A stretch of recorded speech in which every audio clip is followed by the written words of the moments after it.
John Wick, Nightcrawler, Birdman, and Interstellar. This week and much more on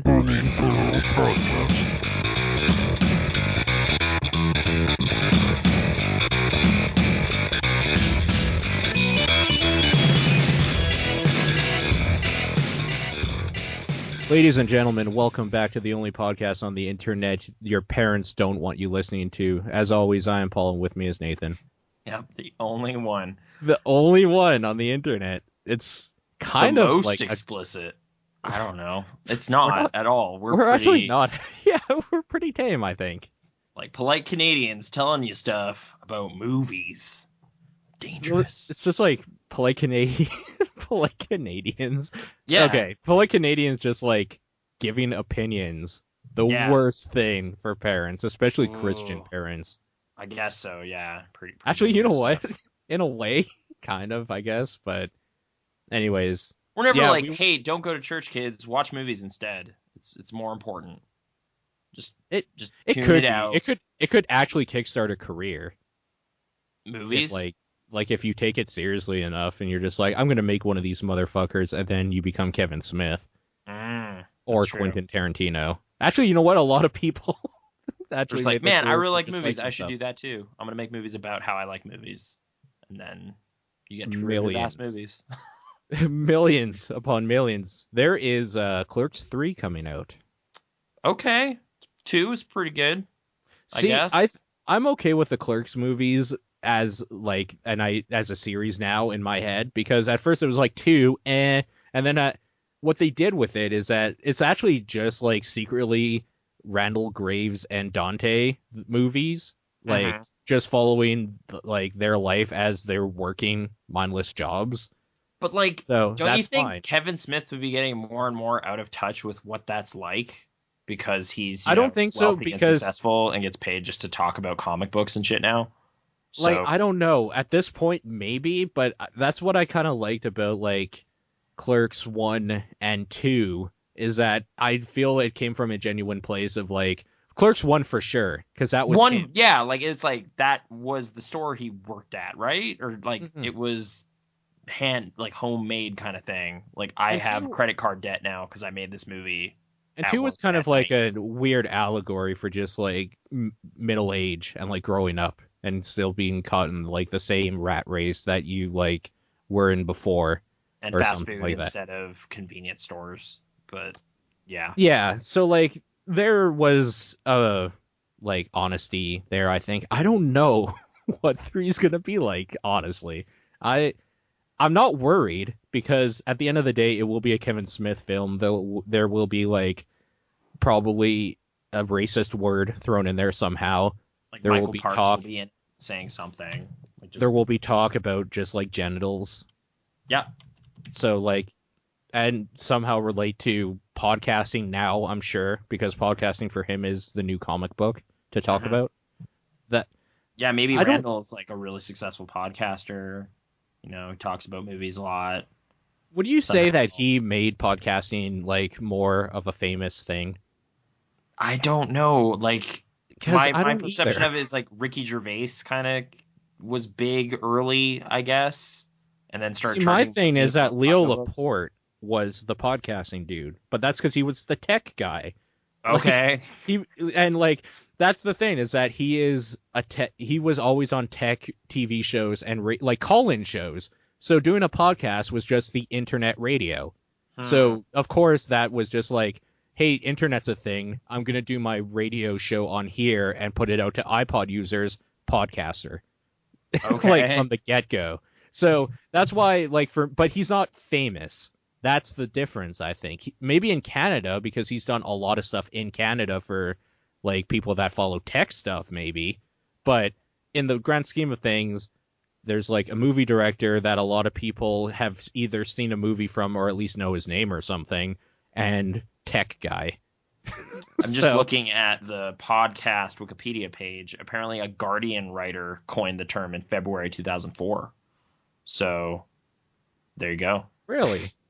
And not that, my entry point into podcasts was around 2005, I guess, when the Hotspot started doing stuff, GameSpot's podcast. Mm-hmm. Although I don't know if that's actually true. It might have been like they started doing it then, and I listened to like a year's worth of those while I played Counter-Strike in like 2006.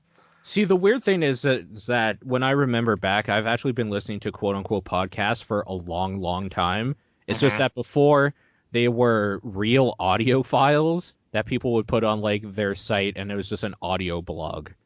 Like, oh, okay. It wasn't really the term podcast wasn't a thing because the iPod was like just being invented or something, and the idea that it would be an RSS feed that would download directly to your device, which is what made it become a podcast. And I just listened to like I would like to go on sites about horror movies or something.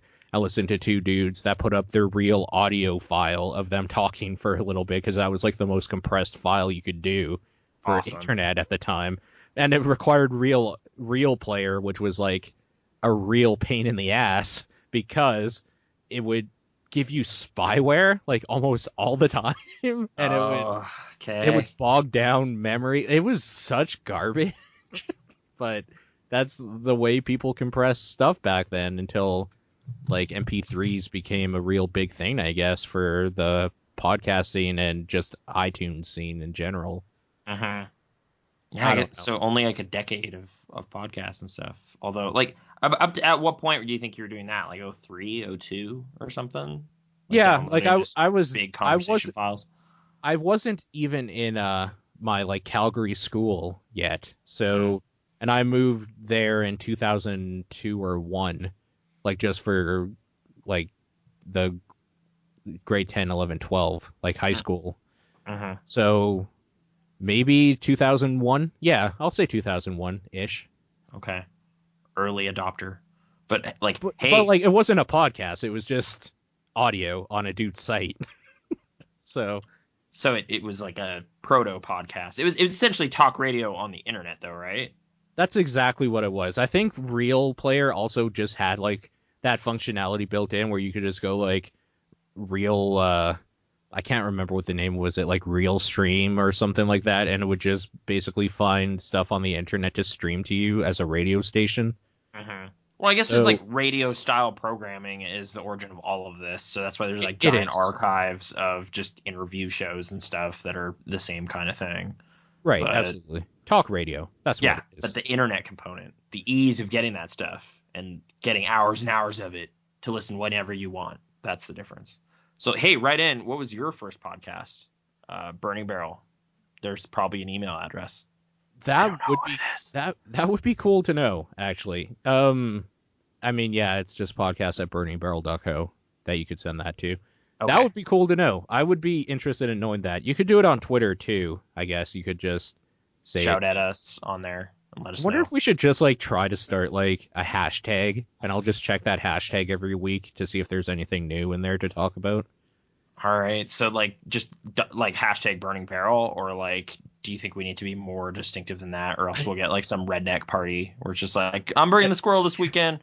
What? Get your Burning Barrel, hashtag Burning Barrel ready. Yeah. That would be great. Thanks, Cletus69. So, like, like first... BB Podcast or something. I don't know. Well, we can figure it out. It doesn't really matter. But this is a podcast, and we have provided hours of entertainment, I will say. I will say entertainment should be in there. Like, opinions, I don't know. For like, sure. My use of podcasting is most just, like, put stuff on in the background while I'm doing stuff. So, yeah, it's makes doing the dishes more exciting. People Dude, talking. I used to listen to podcasts doing the dishes all the time. Yeah. It was before it was, like, Styx Greatest Hits CD, but you can only listen to those songs so many times. So that's like, all right, what else we got? Hey, how about this podcast? But before I had an iPhone that would just like had speakers in it, it would, or like, you know, oftentimes at full confession, when I'm doing dishes, I'm also wearing pajama pants. They don't have pockets, so you can't just put your iPod in your pocket. I always wear a hoodie though, so I always have a pocket on my stomach area. I guess that would have been a solution too. But then, like for me, like long sleeves with dishwater, I would have problems there too. So my solution was like the radio adapters for like a car, and I just had my CD player and it also had a radio, so I would like be tuning into my iPod broadcasting in the corner where my CDs used to be played. But like I said, you can only listen to Man in the Wilderness so many times. I guess a confession of mine in that regard too is that if I didn't have like headphones or something, right, and I had a speaker on my actual device I was listening to, I would just crank it up all the way, put it glass down on my shoulder, and just kind of like maybe breathe a little bit on it so it would stick to my skin better, and then put my shirt over it so I would splash water on it. Yeah, I was like, that just tumble off your shoulder into the sink or something. It's the worst. It's a nightmare. Yeah, no, but like if you put like your shirt or something over it, then it would just like fall through and probably crash and smash on the floor, but it wouldn't get wet. So that's the main thing. It's protected. Yeah, early podcast problems, but yeah, I don't know. Headphones, they also help. What are your podcast problems? Podcast at burningbarrel.com. But on this week's podcast, I have like a slate of movies to talk about. I don't know if you want to start with Maybe we should talk about why we weren't here last week first. Right. I guess that's more important. Last week, I was in the great state of California. The Republic of California? It's got a bear on the flag. It does. Why? Yes. Like, I honestly thought that was like a Fallout New Vegas thing. No, that's a thing. And it's just like, no, dude. Like, that's their real state flag.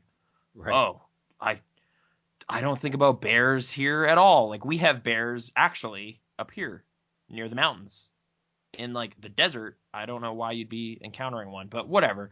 Beside the point. Meg 64 was hosting their Game Days event, which is, I guess, a 2-day thing technically. The first day is just kind of panels and stuff, and then the second day is a big giant meetup at Disneyland where you just kind of roll with a huge group of people to different rides and stuff. I guess the panel stuff, Game Grumps. I did watch the panel, by the way, so we could talk about that if you have something to say about it. It's a panel. So. It's a panel. I thought about going up and asking a question, but by the time you've got something, it's like, oh, there's like 40 people there. Whatever. I'm okay. What was your question? Let's throw that out there. Oh, I'm trying to think back to like what would have been what I was thinking at the time. Like. That's kind of like also just a thing of like you just get a rush of thoughts about just the various videos and things, and you're just like, I don't know even what to ask. I guess I was thinking like that whole time, like trying to figure out some way to bring up their Nintendogs video because I really like that video, but who cares about that game or video now? Kind of. Well, the video more so than the game. Yeah. Just it's kind of like inspired by like There Will Be Blood and No Country for Old Men, like movie trailers. So it's weirdly intense, but it's about Nintendogs. That's the joke. But just I don't know, maybe something about bringing that character back or figuring out some way to do that again. But I don't know. Great. See, that's why I stayed in my seat. That's why I was just like, I'll let these people ask questions and embarrass themselves. Which they didn't do that bad a job. No, as far as panels go. I was going to say, I thought the questions were pretty decent, actually. Like, when they asked, I would be like, I kind of would like to know the answer to that. Sure, let's go. Like, maybe like the Evangelion waifu question, not the greatest, but yeah, there's always one. I mean, they're big Evangelion fans, but just why boil that down to? I love that they skipped over Rocco for that question too. Like he had to pull back and just be like, "Wait a minute, how did I get skipped?" Like, yeah. But yeah, was the Game Grumps panel uploaded anywhere or no? Is that? Oh, did they have their own separate panel? They started kind of the series of panels, so I don't know much about it's like, Ego Raptor, I know who that is. I guess Ninja Sex Party is totally affiliated with them, like closely. Oh, dude, yeah. Yeah, Mitchell? Is that the guy? Who? Mitchell? Is that one of the dudes? He has like a big kind of afro, like a lot of hair. No, Danny. Danny? Okay. So he was there for that panel, but not subsequent panels. Yeah, so Danny is the other Grump. So and he is the lead guy for Ninja Sex Party. So closely, they are the same now, basically. Okay. And Starbomb and stuff, is he in that? Yeah, so it's the guy it's Brian, like Ninja Brian does like the backing music and stuff for Ninja Sex Party, and Danny does the singing and like other stuff like that. Okay. And Danny does Game Grumps with Aaron, Ego Raptor, and Ninja Brian, Danny, and Aaron all use Starbomb. So Starbomb is essentially just Ninja Sex Party Ninja plus Sex Party Ego Raptor? with Ego Raptor. That's exactly what it is, in fact. They call it out like at the beginning of the album. It's like Ego Raptor and Ninja Sex Party gonna catch 'em all, suck my balls, or something. It's like the first line on their first song. Well, there you go. Yeah. So I don't know. They just kind of joked around and talked for a while, and maybe endeared themselves to me a little bit more than I was before. I watched a bunch. No, dude, they're like affable guys. It's just that Aaron has bad opinions that he doesn't usually. He's hypocritical about a lot of stuff he says, which is totally fine because I guess, but like we I are was too. watching, I'm sure.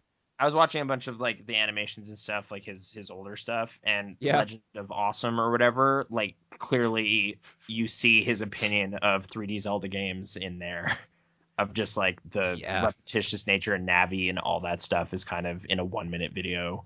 Yeah, it's kind of funny. I like his awesome videos. They're really dumb. I love. Well, I don't know if it's like I just impressed with the YouTube app. I just hit play and it just kept going down this playlist, and you're like, yeah, whatever, man. Just keep the dumb stuff coming. And I watched like an hour or something. See, that is actually a good thing if you're watching like a 3 to 5 minute animation. It's really bad if you're like watching Mega 64 podcast. And like, fall let's asleep. load up another one. It's like, dude, that was like an hour and a half. Like, don't just like, no, my bandwidth. What are you doing? Or is it? Yeah, this is like 1 or 2 minute little jokes. Like some are just like 10-second jokes. It's just like, hey, Pikachu yells something. It's like there, whatever. That's a joke. It's just like Pikachu, and that's it. Like, yeah, or like kind of abandoned concept videos, like just Charmander and Charmeleon or something. Like I watched a lot of old videos. Yeah. So, Game Grumps. They didn't show up at the Disneyland half of the whole event. And I guess Mega 64 in their panel debuted Sequence Erase. You know what? I was going to ask you what they debuted. Yeah, they debuted that, and there was some kind of behind the scenes stuff of some videos that they aren't allowed to show, like put on their channel, because like the people they were working with or whatever are just like, this is inside our headquarters or something. We can't have that out there. Okay. So yeah, and I guess we're not like those that saw it. That part would be edited out of their panel, so we're not really supposed to elaborate on what all that was about. So I'm sorry, had to have been there. We got a bunch of free posters. That was cool, and there were like cheap shirts and stuff, and regular price shirts. I didn't know there was like a BioShock skit shirt, but I bought that and wore it. It have you seen the BioShock Infinite video? It's basically like Rocco digging through garbage cans and stuff for like food, because that's I thought that was Fallout. It does. No, this Fallout was where like he would take clothes off people or something. Yeah, it was like looting and stuff, or like the VATS battle system and stuff. Yeah, like that. Okay. This was kind of light bloom everywhere, and he's in like some historic village or something, digging through garbage cans looking for like pizza, shrimp, and stuff. Yeah, I do remember that. Yeah, so it's like gastrointestinus is like the like vigor name or whatever, like the power up name for this ability that they're joking about. And I was wearing that shirt and ate bad pizza, and oh no, it was perfect, but so bad. But it's just like, I'm wearing a shirt about being made ill about pizza, and I am now gross. It was great. It's great times. Vomiting. It's not recommended if you have an eating disorder or something. I'm not making light of that, but I am. It's funny. Feel better afterwards, I guess. But geez. And unless you actually have like a sickness and vomiting just like makes you do the dry heave, which is so bad. That is the worst. Yeah, this had like the tiniest bit of that, but I recovered overnight and was fine. I just, Tylenol and whatever. So yeah, I managed to turn a story about Disneyland into like barfing, but I didn't actually throw up on any of the rides because they're pretty tame. They're kind of family friendly fare. Even like their roller coasters and stuff, like only one goes upside down, and even then it's you need a big kid to ride it. Yeah, well, yeah, like the height restrictions and everything, but I don't know. It's a fast roller coaster, but it also only does one upside down bit. There's no like corkscrews in it or anything. It's called California Screamin', California Dreamin', little Little joke there. That was on California Adventure side. But man, I don't know. You've never been to Disneyland, right? Like, No. so a lot of what I'm saying is just abstract nonsense. Like, you heard of Space Mountain? I have. I've seen pictures and like videos of people doing stuff at Disneyland, and I've been to a theme park before. Okay. So it's not like an abstract idea. Forming It's just that like concepts, yeah. right, exactly. So people line up and then go on like weird little mechanical contraptions Oh, that weird. carry them through kind of usually speed or dropping or splashing or something. But will but happen. why would they do this? I don't. For amusement, I guess. Oh Like man. just yeah. Kind of like the novel things about Disneyland compared to any other amusement park I've been to is they like kind of recognize that you're going to be spending a lot of your time in a line. So they try Yeah. to make those lines interesting places.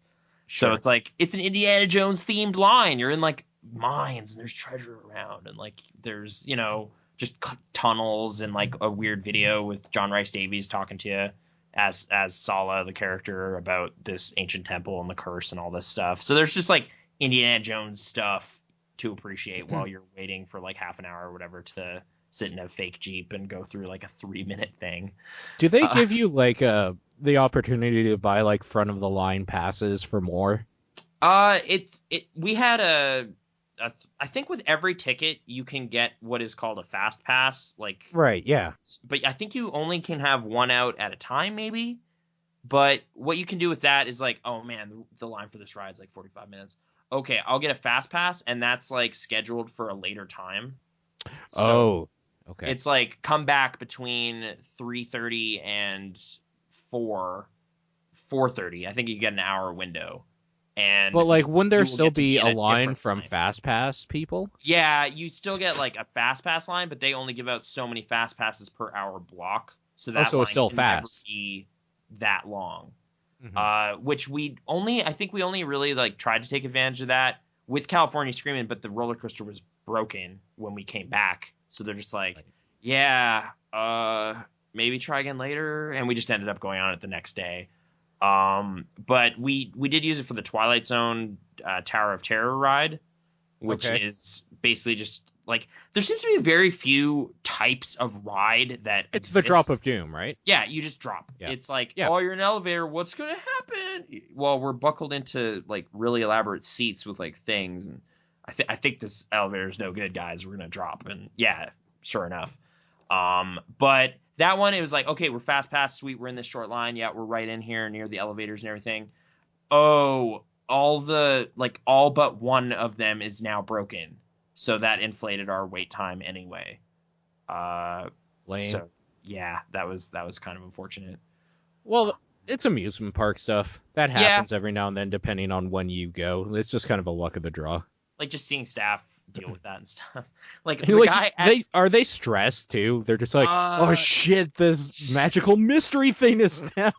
like they're trying not to like exhibit it or whatever, but like the guy at Tower of Terror specifically used some pretty poor wording to describe what was going on. It was just like, yeah, so this one on this side here, it's actually out of order right now. We had to evacuate everyone out of that elevator into this other one. And it's like, don't use the word evacuate in this situation. Also, I just had bad pizza. Just don't use that word, maybe. Yeah. Don't talk about evacuating things. Every elevator in my body is about to evacuate at the thought of this. Tone that down. So I don't know, just like little things like that, or like people changing shifts and just trying to bring the next person up to speed about what's going on. Just like, yeah, I don't know. So like work stuff. Just we gotta like up. shuttle people down over here. Actually, yeah, okay. Like the big lesson this time. This is my third time ever being to Disneyland. First time I've been like cognizant of this. I would never want to work there because it is like the fastest paced retail environment ever, and you're not allowed to be upset because it's the happiest place on earth. Actually, it's against their rules. They have rules for workers there. I can't remember who went through them. Yeah. And there's some weird shit in there. Yeah, I think it was Rhett and Link on their YouTube channel that went through like the weirdest rules at Disney. Okay, for staff? Because like one of them is you can never point. They're cast members. Yeah, we actually had a former staff member rolling with us the first day when it was all the Mega 64 kind of group. And she was kind of just talking about, Disney pointing, which is gesturing with like your whole hand. Yeah, you can't point a finger. to if you show point anything. a finger, you could offend somebody somewhere, I guess. Yep. Yeah. And I was like, oh, I didn't know that was a thing. It's like, yeah, you have to just kind of gesture with your hands. Yeah. And yeah, just like positive ways of spinning things, like trying never to be negative in your responses. Like, and I when I knew this, I was encountering that when I was like, stage 10 emergency, I need new shoes right now because this is pinching my toes and we're walking a lot. Hey, do you know if you have anything other than these Crocs? Like he was just like trying to think of stuff, trying to like say no in the politest way ever, trying to recommend another store kind of stuff, but it was just dancing around it. It's like, okay, no, don't worry about it. I'll figure it out. And then that is one of the things they are not allowed to say they don't know at all. Like, yeah, so it's just, I don't know, kind of stammery and stuff. And it's just like, sorry for bothering you. I'll figure this out later. And I bought some Oswald flip flops, and those turned out to be the solution. So, do you want to know some other rules they have that Sure. I just can remember off the top of my head? Okay. If you are playing a character of some sort, you have to learn how that character does an autograph. Oh, okay. So if you have like say Jody, Sarah, and I don't know, Jill or something all playing Cinderella, they all have to look the autograph has to look the exact same for every single one of them. Weird. I wonder if they just because then like, a kid getting the autograph is just like, I got Cinderella's autograph, and then somebody else will be like, yeah, see, I know this is true because I did too, and it's the same. Yep. Like, weird. Yeah, we didn't really interact much with characters in costume. Like you obviously see a bunch of them around. The only one we actually like thought after we saw him, like, oh, we should just whatever, we'll get a picture with that guy, is Oswald, like that rabbit character that they brought back because of Epic Mickey. So it's just like, that's weird because it's like he's almost video game related now. Like he has a gas station in California Adventure. Let's go, like we'll go by there again. He was just never there again, like for the rest of the time we were there. Like we saw him when we entered California Adventure, but we hadn't been there yet. So we just kind of went into the park and did a bunch of stuff. And then it's like, oh, he's only here until 5 o'clock. Okay, we'll know to catch him tomorrow. Oh, he's not there. Well, it's kind of a heat wave, so I don't know. Maybe it would be really uncomfortable to be in the costume. Whatever. We'll check again later. Still not there. Next day, not there. So that just didn't happen. But I whatever. Like focusing on negative stuff. Oh, I guess since we're doing that, some of the rides were closed. Like they were Halloweening some of them and making them Christmas themed. Okay. So we did get to see a couple Halloween themed things, but like the Space Mountain actually had like this weird monster in it, which was kind of cool.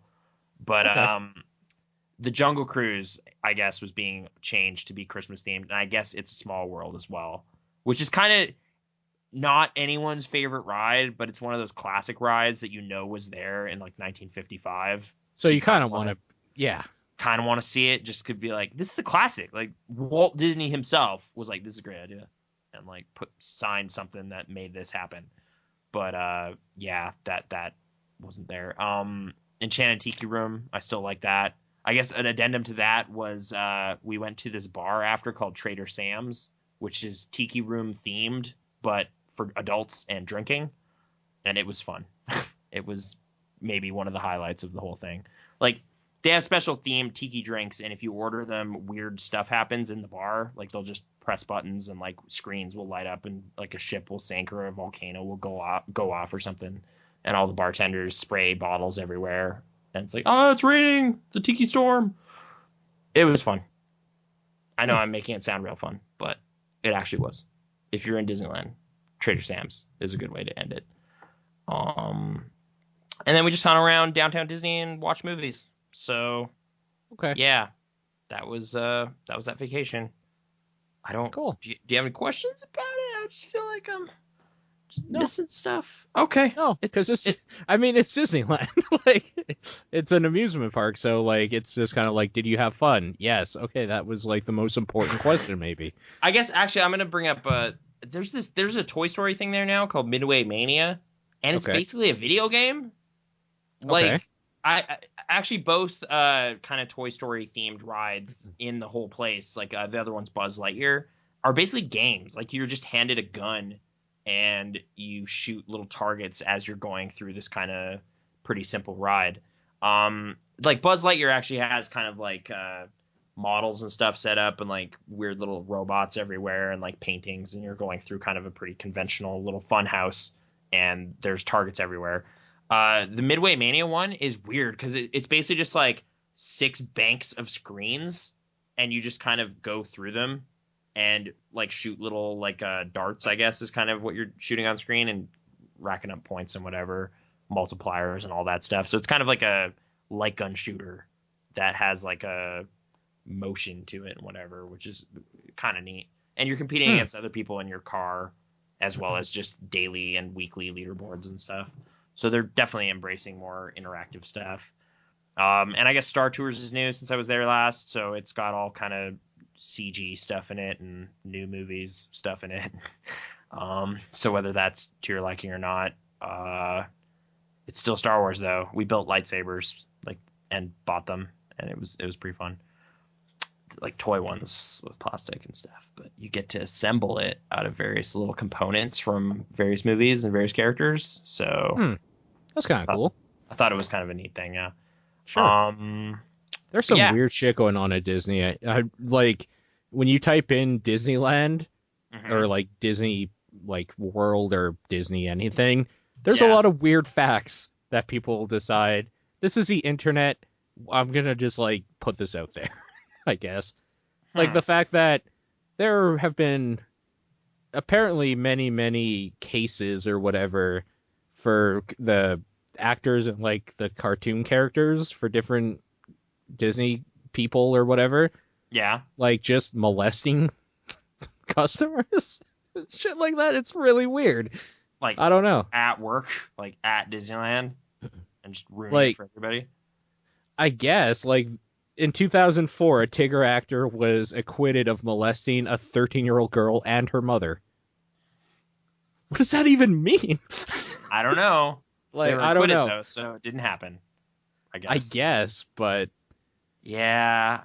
Anyway, I mean, it's weird. It's like you pay money to just have like this constructed environment be really positive and upbeat, and that's kind of cool, but kind of false in a weird way. Like staff kind of being forced to be nice to you and whatever. So we were trying not to be bad customers in any way or complaining about anything or whatever, but I don't know. It was the first time I was really like paying attention to the staff there and considering their plight, which like, yeah, it's like, it's a Monday and there could just be a giant rush of people at any point because it's Disneyland. Like it's always on.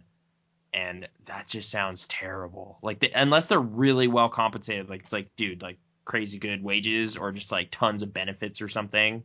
Like, I don't know why you'd opt to do that.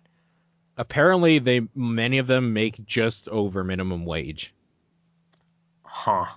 It's just like, it's fun. And it's like, is it like for that much? Like, it's like you get to wear a weird Star Wars kind of uniform. It's like, yeah, but you're just in like the busiest toy store. And like every 10 minutes, just a giant horde of people come through that door because they just got off the ride. And all the rides exit through there. So it's like, oh, dude, there's lightsabers. And there's just kids running around.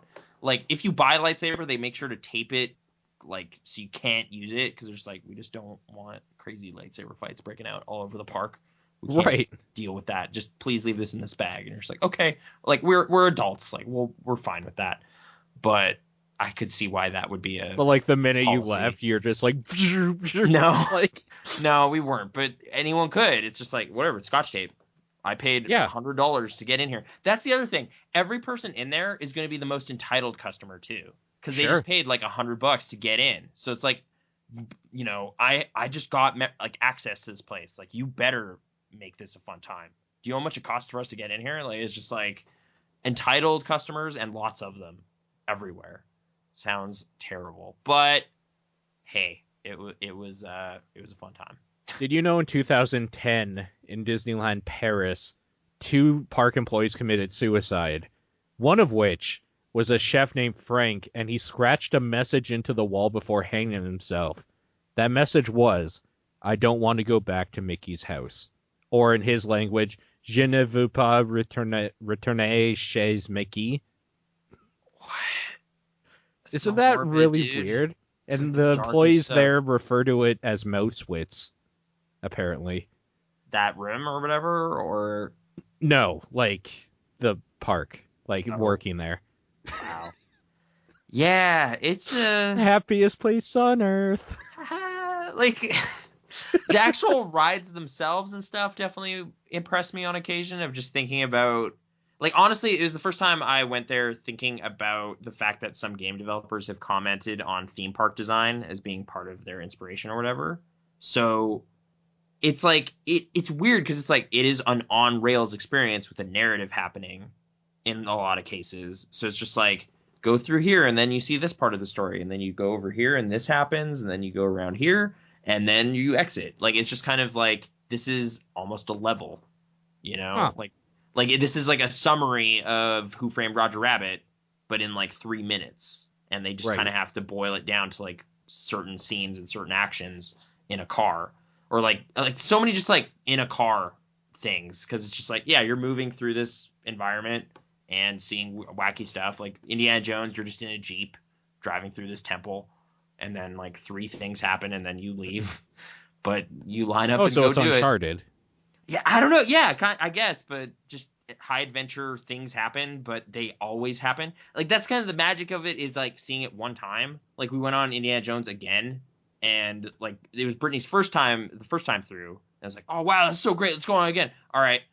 It was a lot less. It just does the same thing, huh? It's like, yeah, the snake pops out, and then the skeletons, and then you go over the bridge, and oh no, the bridge, and then boulder. And, yeah, every time. Spoilers for a ride, I guess.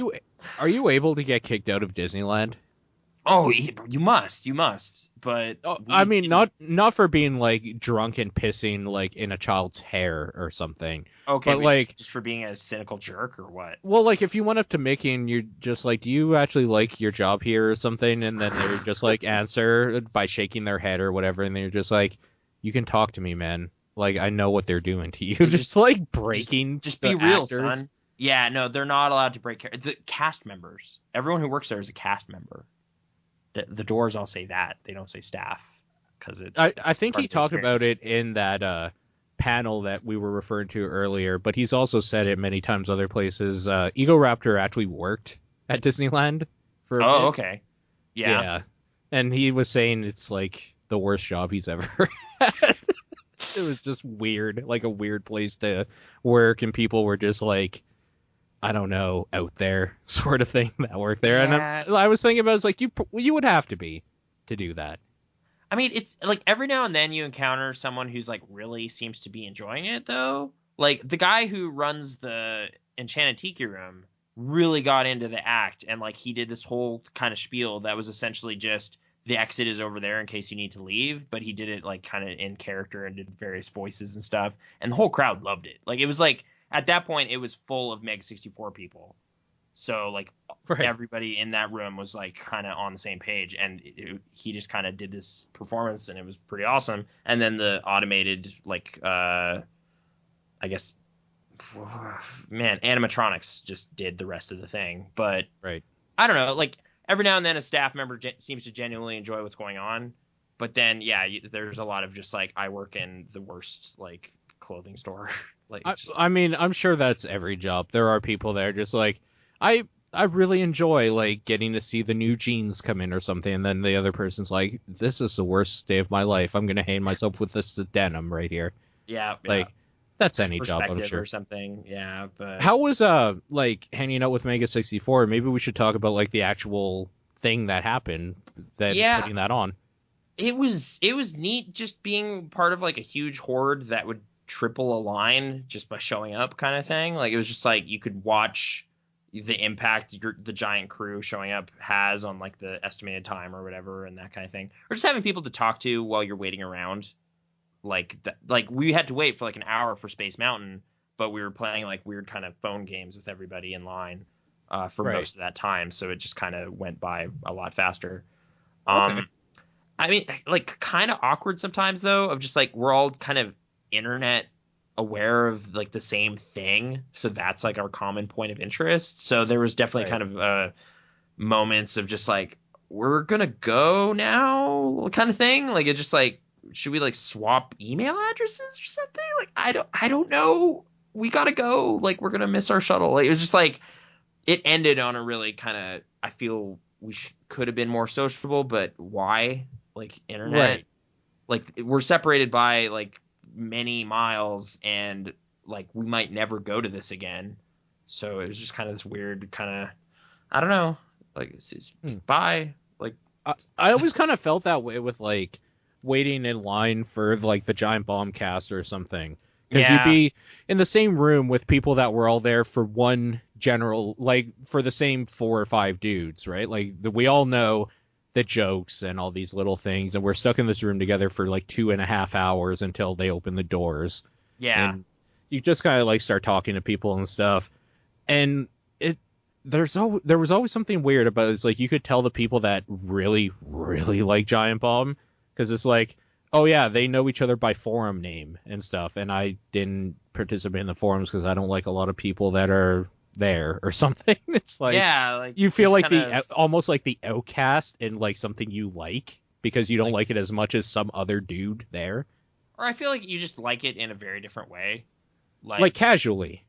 well, Filthy maybe, or it's casual. like I'm not convinced anyone anywhere has listened to the Bombcast over and over again as much as I do, but that doesn't translate But to that guy knowing right there anybody's sure forum has, name. because he Yeah, just recited like episode 192 or something fully. well, I haven't seen people doing that though. It's more like Oh. the people that send in a box of stuff or whatever. Like there was a guy next to us at the panel. Like actually, yeah, guy in the panel that's like, "Hey, I brought you a loot crate." That guy was like right next Yeah. to us. Oh, okay. So yeah, we talked to that guy a bit beforehand, and it seems like there's like some of these kind of super fans that have come to game days many times that like all the principal people of Meg 64 now know by name because they're there every year. So Is it's there just any like, kind of jealousy associated with that being oh off? yeah, Yeah. absolutely, because it's Because just then like it's just like that, like, fuck you. You're a nobody too. Like, why are you talking about? yeah, there was totally moments where I'm just kind of like, well, they're right there, but they're busy talking to like some guy they sort of know. So I don't know. I'm just not gonna break And that up. just to be honest, the experience at PAX, it soured Oh, like maybe this whole gun like, shy about yeah, saying stuff. Yeah, for sure. Just yeah. God, yeah, just not wanting to risk losing interest in something. So it's just like, hey, if I just Right. don't engage, I can't get hurt. Really brave, but yeah, I just When you put it that way, it sounds like a weird lover thing, but it's not really. well, That. it's like I want to still be enthusiastic about this, and if I kind of get just I don't Like know, shunned or something. or just like we're really busy, like I gotta move on or something, or just or trying to just think of like a conversation topic that is brief enough to just bring up in line at an amusement park, but isn't like really serious or anything. So it's just like I don't know. I'm just gonna wait in line for this ride and talk about this. Right. So yeah, I was ill at ease at times, but I don't know. It's a strange thing, internet gatherings. There was maybe one moment that was pretty fantastic that I don't know if it was like chronicled anywhere. Meg 64 kind of trolled Autopia, which is like this really simple car ride, and like just Okay. 40 or 50 people just gathered at the exit to it and were just cheering and clapping. And it was just like but at the end of the ride, so like all the cars are just sitting in like a gridlock and people are waiting to get out of their cars, and there's just this giant group of people just going like, yeah, you're the best. I wonder if they It felt was good weird. about it though. Maybe they were just like, "I am the best. Thank you, group of people that randomly appeared But like out of people nowhere." exiting past them, like some of like kids were just like, this is great, yeah, clapping. And like older people were just kind of like looking sideways glances and just kind of drifting past. And eventually like staff came and were just like, all right, we got to exit. We got to clear this ramp or something. So it's just like, okay. They're basically That telling you to happened. fuck off in the Disney way. Yeah, Yeah. there was some of that too. Like I was watching the Vinylmation Horde videos on Rocco's channel, which that whole part of that evening, I was just like, there are fireworks happening and we haven't seen those. I don't know why you guys are just like going to toy stores and buying these blind boxes kind of thing. So we just kind of drifted away from that and looked at fireworks because I like that's the thing. There's like fireworks every weekend, so it's not even a thing for people who have a pass or whatever. But it's just like this is a big fireworks display. We don't get to see this. This is special. Right. So yeah, like and as it turns out, we missed Phantasmic, which is like a once or twice a week thing, and we just thought, we'll catch it tomorrow. It's like no, it's only on Saturdays and Sundays. Oh, Oh, okay. Well, hopefully it wasn't too great. But yeah. But I don't know. There was also a point where they had to move the whole group of people that were just gathering around boxes of toys because there was like a corn dog cart moving through or something. Like great. just yeah, disruptive. Like giant group of people is kind of, a force There's to a be reckoned reason with. why, like, if there's a certain amount of people, you have to get permits to be there in Yeah, real life situations. but I don't know. It was an interesting way to experience the park, I guess. But Cool. Splash Mountain, ride of the time, I guess. It is weirdly detailed. Like it's like that narrative thing I was talking about. Like it is a summary of Brer Rabbit, I guess, like Briar Rabbit, that little fable, but in a mountain ride form, and it actually kind of is paced out to the story in a weird way. It's kind of neat, but it's ultimately a splash ride. But it gets more ominous as you reach the top of the mountain and get ready to drop. And like there's like vultures and stuff, and like the music gets really intense just before the drop. Like they build it up really well, and then you plummet into water, and that's the end of the ride. But I don't know, it was pretty fun. Uh, Disneyland Hmm. movies, or what do you want to hear Yeah, about? We should pick up. I'm sorry, I keep rambling, but it was a thing. Nightcrawler's great. Jake Gyllenhaal is really spooky in it. I do want to see that. Yeah. For I don't know why, but like when I heard about it, I was just like I thought that movie was already made because I was thinking Zodiac, Oh, okay. and then like I can't remember who I was playing Evolve Alpha with somebody, Hmm. and he was like, "I'm gonna go see Nightcrawler at like 10 in the morning." We were like, "Yeah, okay, fine, whatever." And then we were playing again the next night. I was like, "So how was Nightcrawler?" He's like, "You know the movie Zodiac?" I'm like, "Yeah." He's like, "Nothing like that." I'm like, "Oh, okay." No, it's nothing So like that at all. right. I don't know what really to compare it to, but it's I guess about paparazzi kind of stuff or like just kind of news media, just getting sizzle footage of like accidents and stuff. And this one kind of really sleazy character, Lewis Bloom, who's Jake Gyllenhaal, gravitates to that business and gets really invested in it. And it perfectly suits his weird sociopathic ways of just literally not caring about human life, like zero empathy at all. So it's just like, I gotta get a better shot of this like dead person, and he just does not care. And like, oh, this person's bleeding. Okay, I gotta get a good frame this shot. Like just like this cold indifference is super eerie, and he just plays it perfectly. And yeah, it's like the worst character you can hang out with for like a couple hours, but it's like mesmerizing somehow. In that way, it kind of reminded me of There Will Be Blood a little bit, in terms of like Daniel Plainview is just the worst, but you Mhm. spend a whole movie with him. So it's just like he does not like people, but that's who we're with. So let's see how a person like that operates. So yeah, like maybe kind of like Taxi Driver or something too. Like just getting in Okay. the head of someone who does not like society, like does not like people, and Sure. is unfortunately finding a place to where he can excel in that world because it's just like, yeah, news people want this, so I'm gonna be a successful businessman. I got a business plan. I'm going to go out in the streets and do this. And he does it really well, but what he's doing is terrible. But yeah, I thought it was really good. Um, By the way, I should like mention why I thought Zodiac yeah. because there was a killer, like a real life serial killer in the same area that's like in San Francisco in the East Bay area and all that sort of stuff Hmm. that also was kind of like the Zodiac killer called the Night Stalker, Oh, okay. Richard Oh, Ramirez. So Nightcrawler, Night Stalker, that was what popped in my head because I got like Jake the Gyllenhaal, serial killer, some. right exactly. It's like, oh, Yeah, he's yeah. playing Richard Ramirez. That's weird, but it's like no. No. That's a different thing than Nightcrawler. Hmm. Yeah, it's sorry. I mean, kind of a bleak, dark movie, but I found it pretty entertaining, and I was, really kind of impressed by the performance and everything. So it is a Okay. well put together little kind of satire, I guess. But ugh. uh, before that, we watched John Wick. which is the Keanu Reeves. I do want to see that. Yeah. He's so mad that About the dog. Hurt his dog, like killed his dog. But Yeah. I don't. Some about that movie's like tone just lost me over the course of it. Of just like, is this a parody or is it just being serious? Like, there are points where it's like being light about it, like it's just like revenge cliches. Am I right? And then there's other points where it's just like, no, we're just gonna use a movie cliche in this scene here.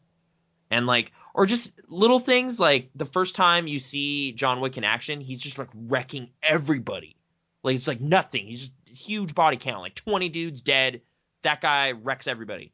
And then later he gets in like a one-on-one fight with like a overweight 50-year-old guy, and cool. He puts up a fight. And it's like, what? That is the movie I want to see. I want to see Keanu Reeves pick on obese elderly people. Like, yeah, it's just like, well, this is the big kingpin, so he has to put up a fight. It's like, why? Like, this is like the movie plays up John Wick like, it's like, oh shit, John Wick's back. That guy's so dangerous, you don't even know. And then yeah, like this guy is putting up a fight, which is just weird.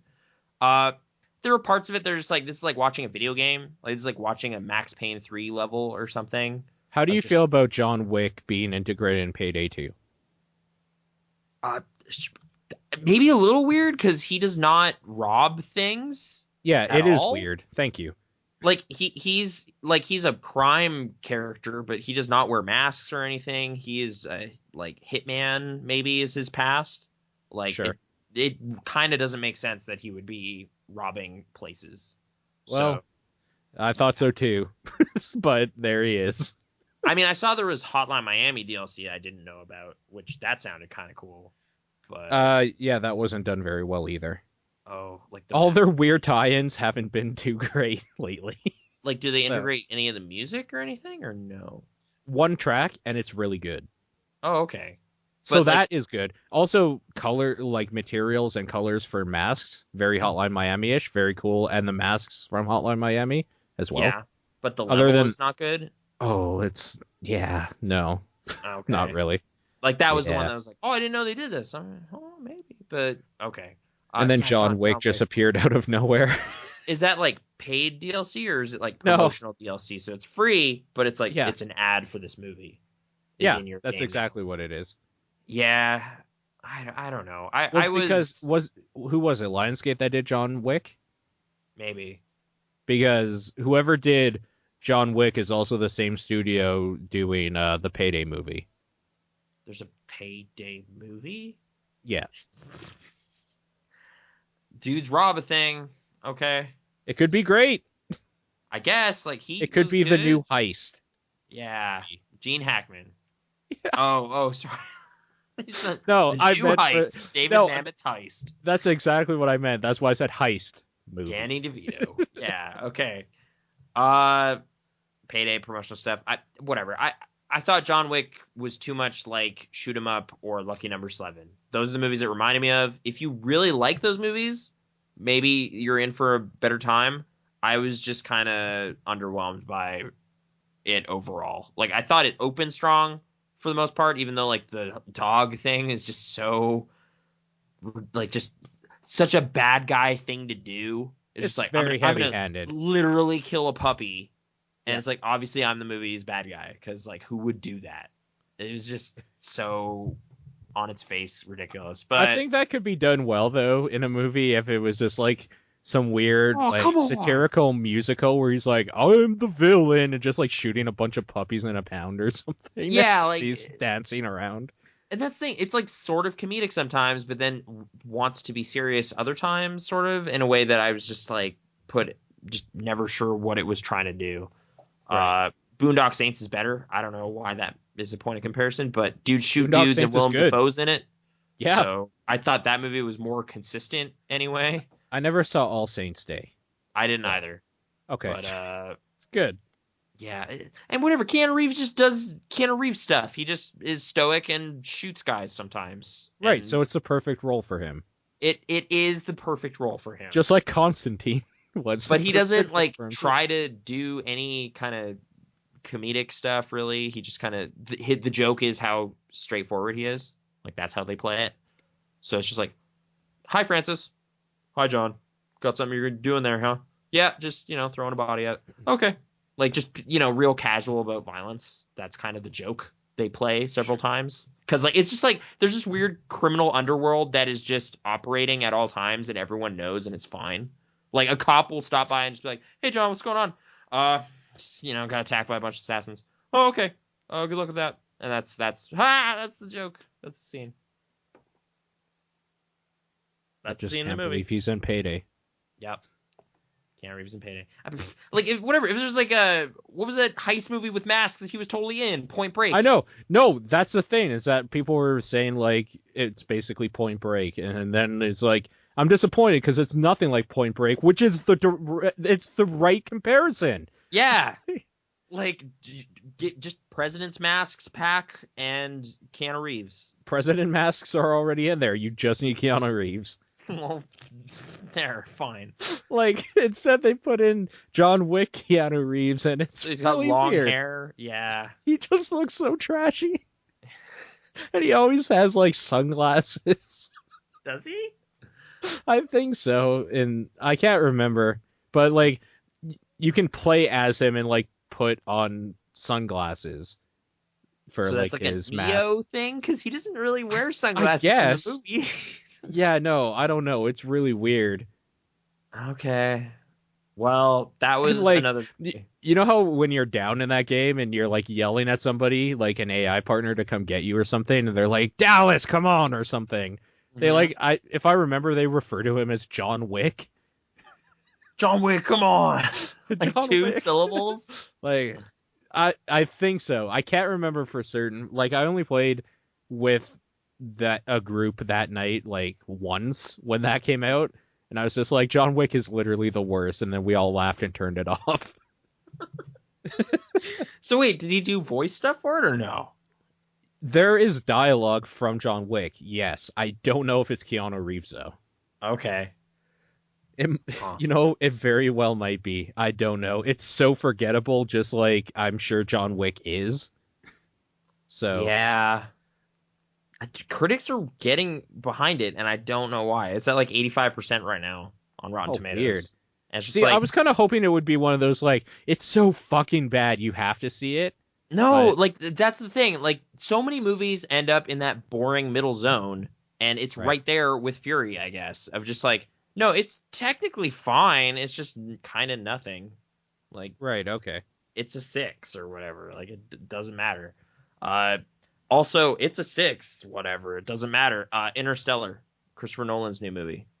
Okay. I didn't feel like I was rewarded for 2 hours and 49 minutes of my time with what I got. And what's even weirder is that Yeah. Sean felt the same way. Okay. I've don't- heard some folks getting kind of like a friend of mine yesterday felt the same way. I'm just like, I don't know about that. The group I saw it with, though, was weirdly stoked about it. Like, Okay. at least a couple of them were just like, oh man, that was fantastic. Like, don't change a thing. And you're just like, what are you talking about? That was terrible. Like, parts of that were really bad. But Like, Sean was like, Interstellar night as like his Facebook status update. yeah, And then like the only Oh, that comment was on underwhelming. it is him saying Interstellar is so bad. okay. So it's like, that's really weird, because I'm pretty sure I would have thought out of all people, Sean would be like, greatest movie or something. I don't know why. Yeah. No, it just okay. If they're gonna like highlight one component of it, like I feel like I'm getting long-winded as I do. Is it about movies. spoilerific? It is not spoilerific at all. Okay. It is just about a thing that I haven't really given much thought to, but Hans Zimmer isn't good at his job. I feel he's not. Okay. He's not good at making music, and he keeps doing it. What does and this people have keep- to do, like, besides him doing, like, Interstellar stuff? His score in Interstellar is like actively damages that movie. Like, it just like okay. ruins scenes of just like there's a scene super early in the movie where Matthew McConaughey's character Cooper wakes up from a nightmare, talks to his daughter, and then looks out a window at a cornfield. That's all that happens in the scene. But for some reason, Hans Zimmer's take on what music is appropriate for that is like the loudest organ explosions ever, like just blasts of loud organ music when he looks out the window, and you're just like, what? Nothing's happened. And he'll just do that. He'll just like pummel you with loud organ blasts at random, like just at times when he feels it makes sense. And it's just like, okay, well, like they're in space and crazy stuff's happening. That now it makes sense. So occasionally it fits really well, but sometimes it's just like father and his. Is that kids. really his fault though? That sounds more like a direction problem, like a musical maybe it's direction. Like Nolan decided that was great, but in which case Nolan would be the idiot, because like a good director would be like, this doesn't fit, redo this. You're ruining my movie. I guess, yeah, he just does not. If that's what Nolan asked for, I just wish he'd use somebody else entirely. Like, just like, because, like, hey, I want like organ music. You know, like, do you ever see that movie 2001? Like, kind of like monumental, big, punchy music like that. You know, but it's like, okay, so the last part of Also Sprach Zarathustra, where there's like the, I'm gonna just sample the last couple seconds maybe, and just like loud organs whenever I feel like it makes sense. Like, it's not melodic. You can't hum anything from that movie after you've seen it. It's just like, yeah, my favorite part in the score is when it was like, and there was like loud sounds. That was the best part. Or maybe when there was clocks in the music because they were running out of time.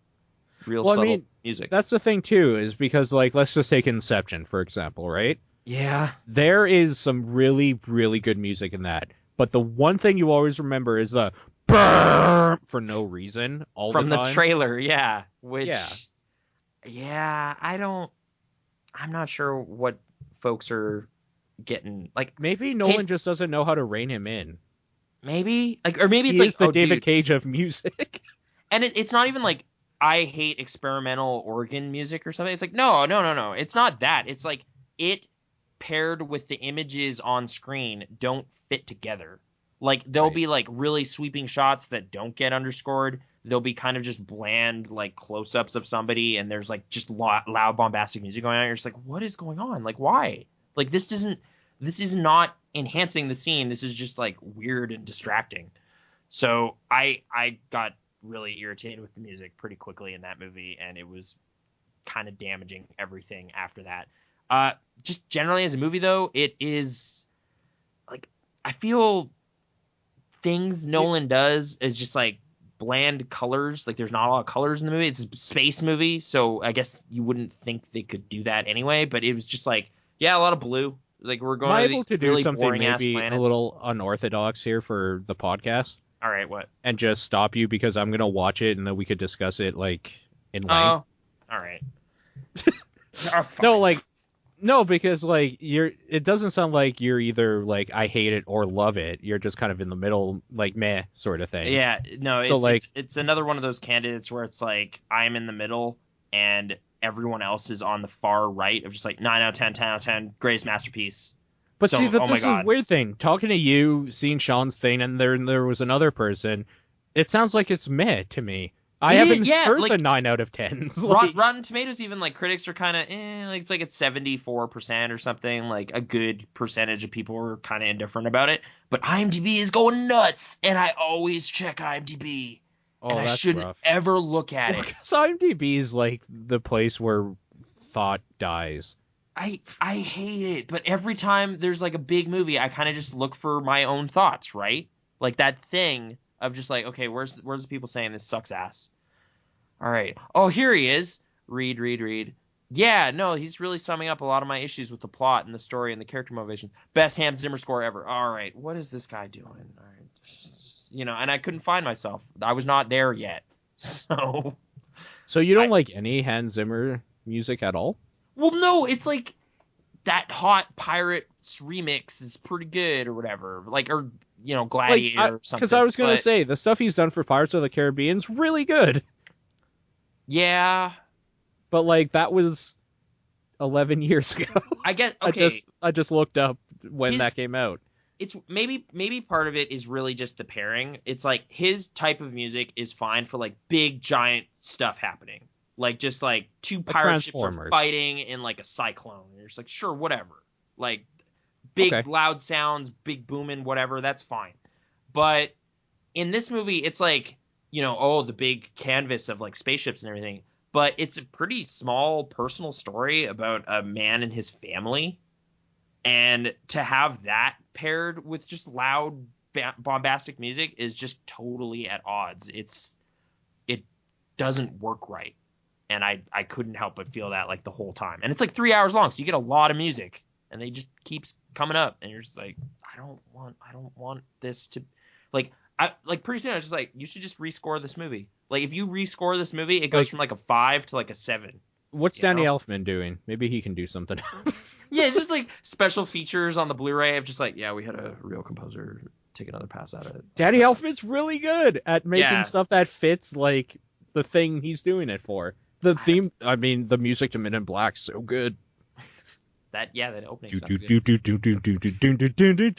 It's so good. It's like, yeah, just have somebody else take a pass on this movie. That would help me a lot. I guess, sure, if you're going to see it, I'm not going to get into like my issues with any component of it. There's two reasons I want to see it. One, because I've been wanting to see it for a while since the teasers. Yeah. Like, I still don't know anything about it. The teaser is the last thing I saw, which didn't explain anything on it. So there's that. And also because I got an email, if I see it before Wednesday of next week, I will get 3 times the scene points. So I will get 2 free movies from it. There you go. You can even go on. Yeah, there you go. Well, I'm buying 2 tickets because it'll be like a date night sort of thing.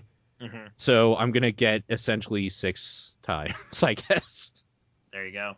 Yeah, no, I'm looking forward to it. I'm going to do 2 separate transactions to make sure I get the 3 times on each, too. Okay.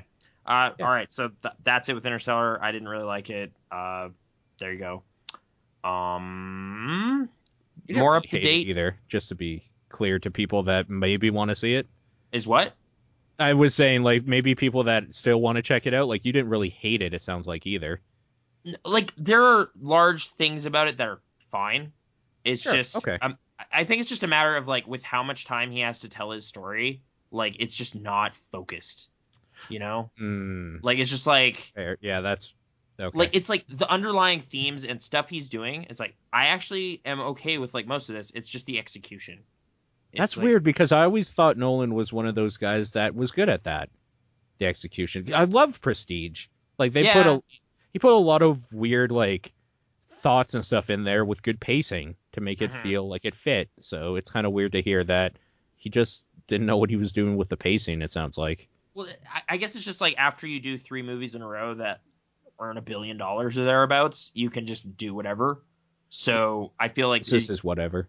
Yeah, or it just feels like kind of undisciplined of just like, yeah, no, this is this long. This just keeps going. This part happens because I don't know who's going to stop me. Me and my brother are making a space movie. And you're just like, okay. Right, he's not hungry anymore. He's not the fighter in the corner ready for his waiting for his chance. And like recently I watched Memento again, and that is like a lean, efficient movie. Like it really is. It is does a thing with like small budget and like limited resources really effectively. This is like all the budget in the world, all the time, everything, and it's just like maybe you should have more restrictions or something. Just like focus on the best things instead of having. He's becoming the David Cage of movies. Kinda, yeah. He's the David Cage of movies, and his fucking composer is the David Cage of music. No. Yeah, and okay. Honestly, one more thing about the music. Yeah. There was a moment where a plot-relevant thing was being said by a character, and I couldn't hear it because of the music. Good. So that's awesome. I feel like it's like maybe we were just sitting too far close to a speaker, or the audio balance in our theater was weird. But I guess feedback, if anyone's seen Interstellar, were you having trouble hearing sometimes? Like just because music stabs were happening? Feedback, podcast at burnbarrel.co. That sounds like a sound engineering problem then. Like, it sounds like there's a lot of just sound problems. Yeah, I guess so. Okay. Anyway, Birdman. Yeah. Michael Keaton goes crazy. Oh, really? He's never done that before. Yeah. Birdman's, I don't know. It's like an art film by Alejandro Inarritu. He's a Mexican guy. He and Alfonso Cuarón and Guillermo del Toro would hang out and stuff. Yeah, he's the one that our coworker is in love with. Oh, is he? Yeah. Oh, okay. Weird. Well, one of them. There's a few of them that he is in love with, but Oh, okay, yeah, no, okay. he's the guy that did Amores Perros and stuff, right? Yeah, but like his last movie was Beautiful, which is kind of just this dour, downbeat drama with Aviar Bardem just being really depressed, which fun stuff. Uh, Yeah. this movie is like just immediately more enjoyable, but I, I don't know. I felt walking out of it, it's like this is like such a technically well executed movie with totally fine performances, and I don't care about it at all. Like it doesn't like add up to me connecting with what it's saying. It's just like, no, bravo, those are really well constructed shots. Everyone's doing their job really well. Yeah, like maybe a 7. Like it's just whatever. Like I don't feel I need to watch it again. It does its thing. It has things to say about acting and criticism and fame and celebrity and whatever, but it kind of just says those things. It doesn't really do things with those themes, really. Okay, Like it's what just like I'm just gonna mention that Twitter exists and that going viral is a thing that's happening now. That's it. It's okay, like, what is this okay, movie stance on Gamergate and game journalism ethics then? it doesn't really get into any of that at all. Fuck. Uh, they do weirdly get kind of meta about superhero movies, which is the whole thing because Michael Keaton played Batman, and then this version of him is like an actor named Ringer. I don't know, some weird name. Uh, Okay. I just watched it yesterday. I forgot everything about it. I don't even really care. Like, whatever. I just looked it up. Riggin? Riggin, sure, Is that right? Okay. some improbable name. Oh Okay. God, there's a character in Interstellar named Murph, and she's a lady. Anyway, Okay. so whatever. Yeah, Michael Keaton's an actor. He's kind of fraying apart at the edges, kind of going crazy. They joke about kind of Iron Man and Marvel movies being super successful and all this stuff, and him being jealous. And Zach Galifianakis is there, and Emma Stone and everybody. And I guess it's super ironic because Emma Stone's in the Spider-Man movies, and she's in this movie that's like making fun of all those movies. But is it? I don't know. Maybe you can embrace that kind of cinema. It's fine. Like Hmm. it's like it because it calls itself on its own like pretentiousness. That's its shield, kind of. I hate when things do that. Yeah, it's just like there's a point in the movie where they'll talk about like, are you sick of all this philosophical bullshit? And you're just like, oh, because you said the thing I was feeling, it's okay. Wait, no, it's not. You should have just had better things happening thus far. I don't know. It's Can I just bring something up quickly? Because I looked this up on IMDb. yeah. Birdman, right? Hmm. People who liked this also liked Nightcrawler, John Wick. Yeah, no, critics are stoked about this one too. And I mean, Nightcrawler, legitimately great. John Wick, what are you doing? Birdman, I get why. Like, this is such a like film student movie of just like Oh, this. okay. This movie will be talked about in subsequent years of being like, oh yeah, it's like all continuous shots, like just giant shots. Look at the technical feat that was pulled off here. Like, it's like, yeah, okay, but are you caring about the characters or what they're saying or the story or anything? Like, are you really getting pulled in, or are you just kind of admiring the surface of this movie? Because it's really slick, hella slick. Okay. But I don't like, other than like an observation or two over the course of like the full 2 hours, I wasn't really like thought provoked by it. It was just kind of a well executed bag of hot air kind of thing. But with actors that I have, like, I like Naomi Watts. They give Edward Norton a lot of funny stuff to do. Kind of the most Edward Norton you've seen in a while. Okay. And by that I mean his ass is in the movie for like a lot. So yeah. Okay. I don't know. Yeah, it's a pretentious art movie that knows it. So if that sounds like your cup of tea, Birdman, Okay. check it out. It's gonna be an award contender for sure, but whatever. Oh, And that's the slate of new movies. Sorry, they're all falling in this weird kind of like zone. Except Nightcrawler. Nightcrawler's fantastic. It wins the best. Interstellar Barrel. Birdman. you can't even decide. It's like it doesn't need to, but I kind of want to throw it in the barrel. You know what? We're going to. I'm gonna like. It's like no, I get that it's well made and it's good, but that's like cheating or something. Just like, oh, Okay. you could afford slick camera rigs and all this, but you didn't really transcend or go to the next level the way you thought you did or something. I just don't like Inarritu movies very much. 21 grams. It's not very good. Yeah. And beautiful. So this is like Third Strike, whatever. Is Morris I never Paris did good? see Beautiful. It's fine, I guess. Is it like beyond good? Like, oh man, you gotta check that out. It's amazing. It's slick. Okay. But yeah, slick. He's slick, but He is. I don't know that there's no heart. I don't care. Like I never saw Babel either. Mopey movies about mopey people, and they don't really conclude on notes that make me go like, oh, okay, now I know what to do with this story. It's just kind of like, what was okay. So if I'm ever a washed up actor who had a big hit 20 years ago, I know how to mount a successful Broadway play adaptation. Useful advice. Okay. Like just like stuff like that. It's like, who is this for? Like other than industry insider people. Like if you are an actor or like a Broadway critic or somebody. This was specifically for Michael Keaton. Yeah, it is. Yeah, it's like totally just constructed for Michael Keaton. And it's just like, well, I have liked Michael Keaton before, and like I don't feel bad. Like it's kind of neat that he has this big vehicle that is all about him. Like that's kind of cool, but it's just, I don't know, it doesn't add up to much for me really. It's Dude, just Beetlejuice. Beetlejuice are good. Make us go to Beetlejuice, dude. Tim Burton, what are you doing? It would be so good. I would definitely go like everybody knows by now my stance on Tim Burton not being a huge fan at all anymore. Yeah. I would totally go see day one a new Beetlejuice. So yeah, can't cancel. What is he working on now? What's this guy doing? Was it Elfman that did the theme for Beetlejuice, by the way? It had to be, right? It is. It totally is. Of course it is, because it's all that like it's so good. Oh my god.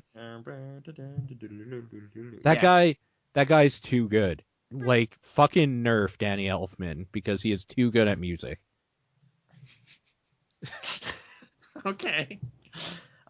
Big Eyes coming out this year, I guess. Tim Burton. Christoph Waltz is in it. And then Miss Peregrine's Home for Peculiar Children. Anyway, okay, Tim Burton. Yeah. Beetlejuice goes Hawaiian. Make it happen. That'd be so good. Oh my god. That was the original pitch. Like I would be years ago. But yeah. Movies. Sorry to ramble. They're big ones. Okay, so what was it? Birdman, John Wick, and Interstellar all in the barrel. Get the fuck out of here. Burn. Nightcrawler. Fantastic. On the mantle? On the mantle. So good. Damn. Watch this crazy guy all day. I just like picturing this outdoor scene where there's a barrel and then a mantle just being held up by like some weird racking system. It's like on a tree. It's basically just like a hammock, but it's a mantle. That's where special movies go. And that's right. Nightcrawler is the big winner this time around. Okay. So yeah, I'm gonna shut up for a bit. How are you doing, Paul? What's been going on? I started watching Regular Show. All right. That show's really good. I really like it. I like Pops a lot. I think Pops is so good. Pops is, you know what? They all have their own special charm to me, except for High Five Goes, because he does literally nothing, but that's fine, I guess. He just high fives.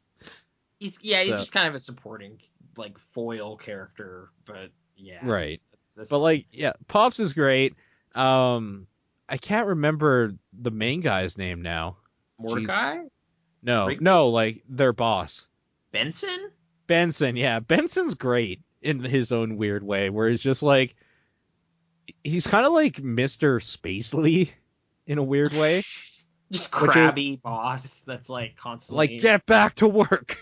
Get back to work, Jetson. What are you doing? Yeah. And there's an episode where he gets fired too, and he just like realizes how great slacking is, and that's so good. How much have you watched? Because like I've only seen the first 2 seasons. Yeah, 2 seasons. Okay.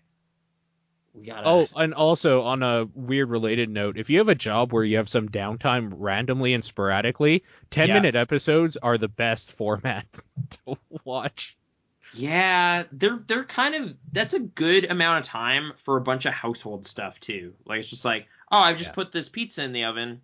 What am I gonna do? Oh, there's a 10-minute show. So that's how I watch like Children's Hospital. Netflix has Mike Tyson Mysteries going on right now, which are stupid, but not BoJack stupid. So they're watchable, and they're only BoJack is 10 and bad. 11 minutes.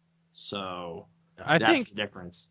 I don't. There's a lot of things BoJack could do to like get better to the point of watchability at all, Mm-hmm. but I think a 10-minute format would help it maybe. Yeah, Like it's just rein like, in man, some of I'm the starting to get jokes. irritated with how stupid. Oh, it's over. Oh, it's Okay. over, and then you shut it off forever. Yeah. So, yeah. But yeah, Mike Tyson Mysteries. Anyway, sorry, I'm not trying to rob the spotlight. Regular show. Oh no, it's fine. Yeah, regular. I'm actually surprised at how much I'm liking it, quite a bit. Like, except there are some weird quirks about it that are just annoying to me. Like, kind of like in the same way that Family Guy, that like if like one of the characters stubs their toe or something, they're like, they hang on a joke for like 5 minutes because apparently that's funny. I think they Do do they do that that? in Family Guy. Yes. No, I know Family Guy doesn't, but No, does. not that specifically in regular show. With regular show, it's them always going, oh, for everything, for maybe too long sometimes. Oh, okay. Like in some situations, a good timed one is pretty funny, but I think more often than not, that's the biggest quirk with it that bugs me every now and then, where it's just like, just let it go. Like, I don't know. This poster I'm seeing for regular show just has like 20 O's on it, so it's kind of their catchphrase. Yeah, But no, yeah, it is. But like, there's a few really well timed ones where like, there's one specifically I remember where that's a thing that was bugging me for a while, and then the episode where Benson gets fired and he turns into a slacker. When he gets fired, he's like, "Oh!" and walks out. I'm like, that's so good because it broke his character and just kind of like showed the transition. And there's a lot of weird like art critic-y things you could say about like why that moment is great, but it's just funny. yeah. Yeah. Just funny. Sometimes it shows just funny, and even like there's some episodes I haven't been stoked about. 10 minutes though, kind of gets you a lot of leeway. Do you Just know like, any episodes off the top of your head, like just one that you haven't been stoked about? Maybe I agree with you. I'm wondering if it was like a season 3 one. We might have actually seen season 3.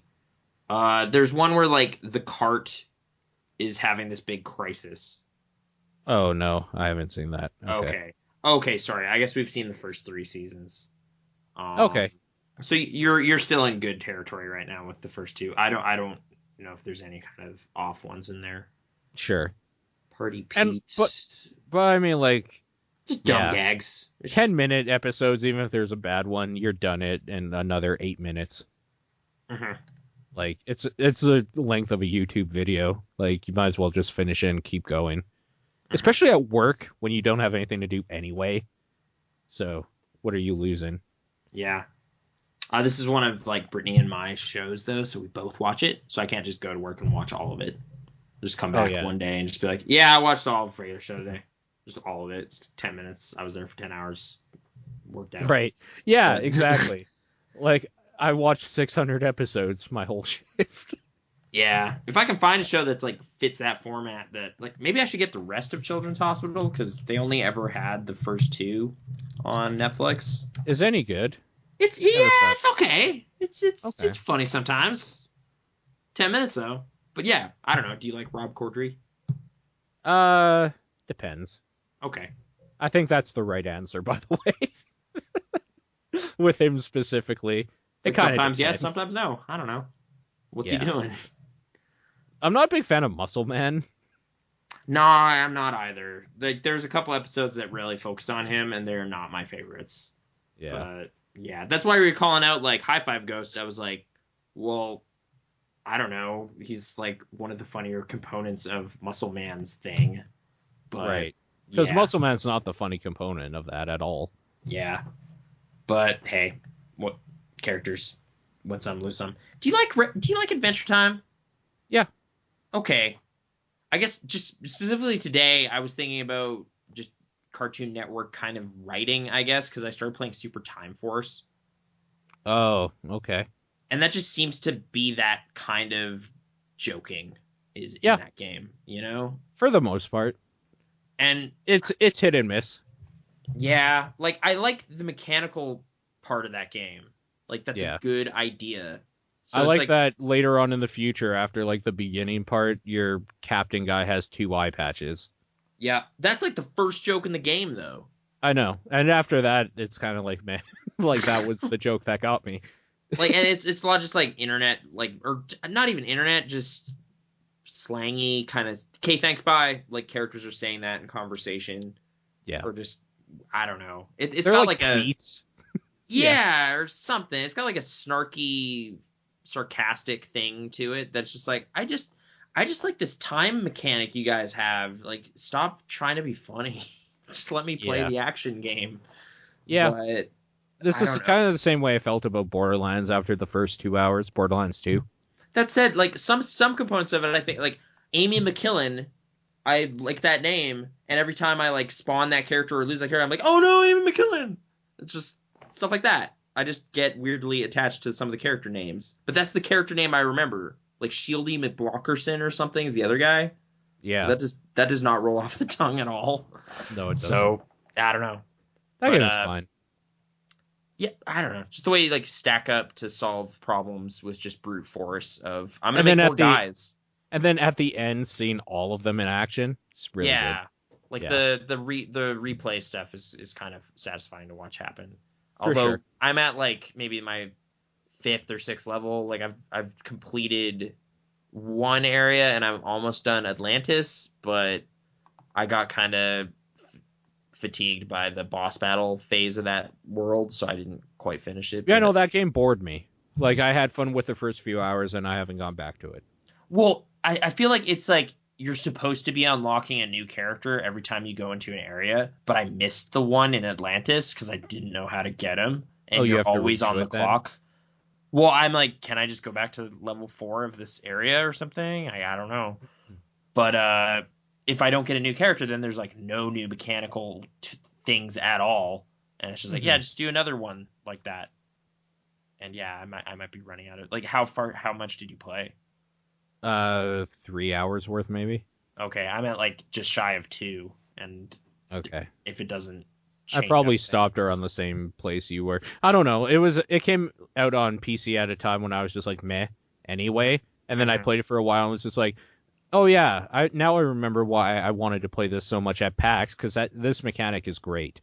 And Yeah, I played it for a bit, and I was like, that mechanic was great, and then I put it down because I was done with it. kind of like it's I don't know. How much do you want to shoot stuff? Like how much do you want to play That's the thing. Contra but with like a twist? And it doesn't quite feel as satisfying. It Like isn't. that's the weird thing. It's like it's like you got your big machine gun guy, but I feel like if you're not just doing the charge and spraying bullets everywhere, you're just not doing anything.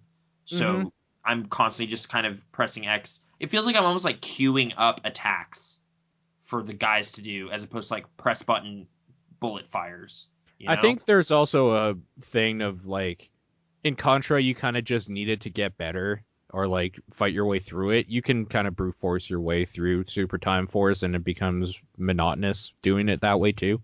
And it doesn't seem to really care either. It Like it's like doesn't at all. you have like a cap on how many time clones you can ever do, maybe, but it's really high and I've never hit it. And even then, like it seems like it's mostly concerned about you catching like getting all the collectibles. So it'll be like you shoot a special enemy and now a gold thing is like flying through the air, and if it hits the ground, it breaks. So you need to kind of time your guys to like jump and catch that before it breaks, or like rewind and do it again and have a guy catch it and then keep going and just get all your medals or something. But I don't really care about that. So the actual like combat stuff just seems pretty similar Yeah. already. And they were even already putting enemies from the previous area in the current area I was in. Like it's just like they didn't have enough Atlantis enemies to not also just throw some robots in there. It was weird. So I don't know, but yeah, that was a little bit of gamey stuff I was doing. Um, Mhm. but okay, regular show. Yeah, regular show. That show is anything but regular. There you I go. think I think that's how I'm gonna end everything I want to talk about on the podcast from now on, with like some cheesy like newspaper headline summing up my thoughts on It's it just like, or and that's something the way the cookie crumbled. Like, just some. for like cookie clicker. There you go. Yeah, exactly. Video games. It's about games journalism. Video games are sort of about. No, they're No, about it's the fun. other way around. Yeah, okay. Games The only journalism. reason I brought that up again, the only reason I brought that up again was because somebody retweeted somebody on my Twitter feed just now, and their name is literally "It's About Ethics." I'm just like, this person is not allowed to retweet anything anymore to me because Oh, the like person that retweeted that, you're just like, no, you lost your privileges. yeah, they're muted now Mm. because they retweeted somebody, not even them, whose name is "It's About Ethics." Like, I'm just sick of people saying that, and it's just like, shut the fuck up. I'm gonna take a stand right now. If you still use a Gamergate hashtag, you're a fucking idiot. I'm taking that stand. Like, Like, it it's doesn't not even even. necessarily have to do with I don't your even care. thoughts. I don't even It's care. If just, you have should used that recognize when a thing, you're a trend is fucking over, idiot. Yes. right? Fuck off. I'm done. You should recognize when things have passed. Like, just get over it. Yeah. I don't Yeah. know. I'm taking that stand right now. I am against you if you use that. Also, if you use the term SJW, you can go get fucked because you're an idiot too. Like, that's just a stupid term, or three letters to use it when referencing somebody. Because anytime anybody uses SHW or SJW, they're using it to try to insult somebody, and they fail because it's three letters that mean literally nothing to me. So, do you generally disagree with referring to people as social justice warriors? Like, if you know what, if you want to refer to somebody like that, at least maybe spell it all out. Using SJW is just like showing that you're lazy and a fucking idiot. That's just what Twitter does, though, with limited caps. Yeah. You know. Yeah, you know what? Okay, fine. I'll take a stand on that too. Using social justice warrior in any way, you're a fucking idiot. What? Oh, okay. Like, I thought you'd go using the other way of just like Twitter is terrible, but okay. Twitter 'Cause that's is kind of where I'm at. I'm Twitter is the social media on the internet that has a potential to be the most heinous and terrible in every way. uh Because the at most least miscommunication possible. with Facebook, like, you can write more than 100 characters with somebody's name attached to it. But I don't know. I don't know. Maybe I'm just getting sick of people saying the same shit over and over. Like, if I'm opening up Twitter, I want to see people talking about stuff they're interested in or like having fun with or stuff like that. I don't want to just see hashtag Gamergate. It's about games journalism and fucking SJWs. Like, it's been the same shit for the last month. I'm just gonna start blocking people. I'm fucking sick of seeing this stupid shit. And these people never have anything to say about it anymore either. Maybe that's why I'm annoyed. It's because everything that had to be said was said from both sides. Both sides turned out to be fucking idiots, even with what they were saying, even if there was some truth to what they were saying. And now at this point, I'm just fatigued. I'm done. So, that's it. That's all I have to say about that. I'm completely done with that topic. Okay. Yeah, I want to know about Kill List. Oh, okay. Kill List is a little British movie I watched today on Netflix. It's currently on Netflix streaming, so if you want to watch it, it's there. The more I say about it, the more kind of surprises it won't have for you. But I guess it's a violent, kind of British crime thing that has an interesting wrinkle in it. Like, it's How like much is it like Gangster #1? I haven't seen Gangster #1, so I don't know. So how much Paul Bettany is in this? None. So you are saying it is literally not at all like Gangster? It is nothing at all like Gangster #1. In fact, the only person in the cast I recognize at all is a pretty deep, like, pretty specific thing. Have you watched Spaced? Yes, I have. You know Tires? He's the guy that's like obsessed with raves, and he'll like walk into a room and a phone's ringing. Yes. And be like, yeah, and just start dancing. Yes. Yeah. He's one of the main characters. Like, Amazing. there are like two main characters, like two hitmen. He is one of them, and he's in like most of the movie.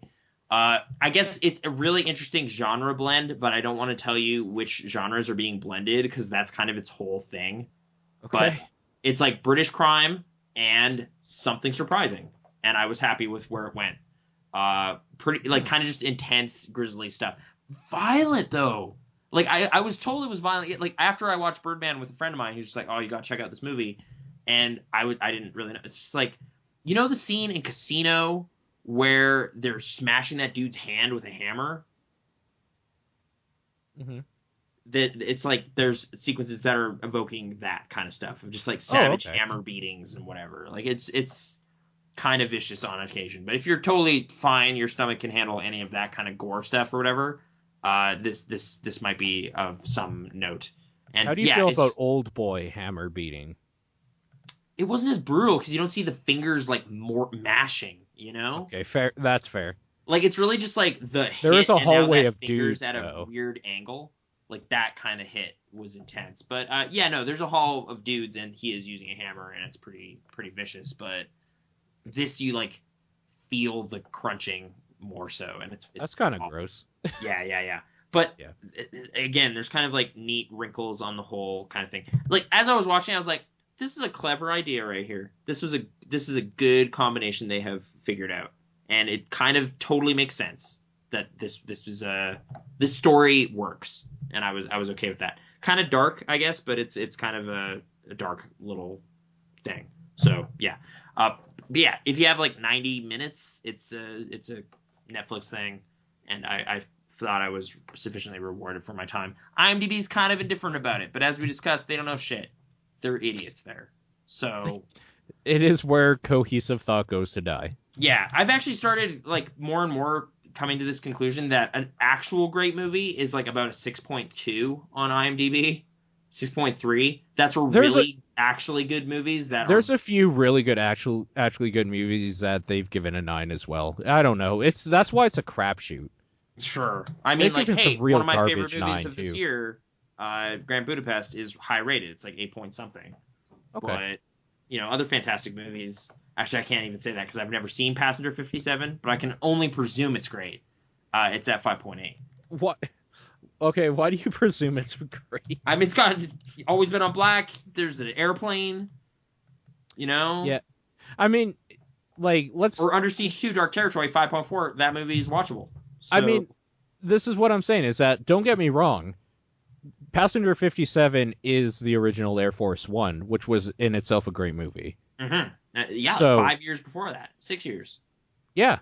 So, like, no, Passenger 57 is great. I just didn't know why you were just like, I bet it's great. It's like... Well, I'm just looking it up right now. I'm looking for movies that I feel would fall into this range of just, like, IMDb did not get super stoked about it, and that means it has something to offer for a long-term movie fan. Well, I mean, they gave Air Force One 6.4, and that movie's good.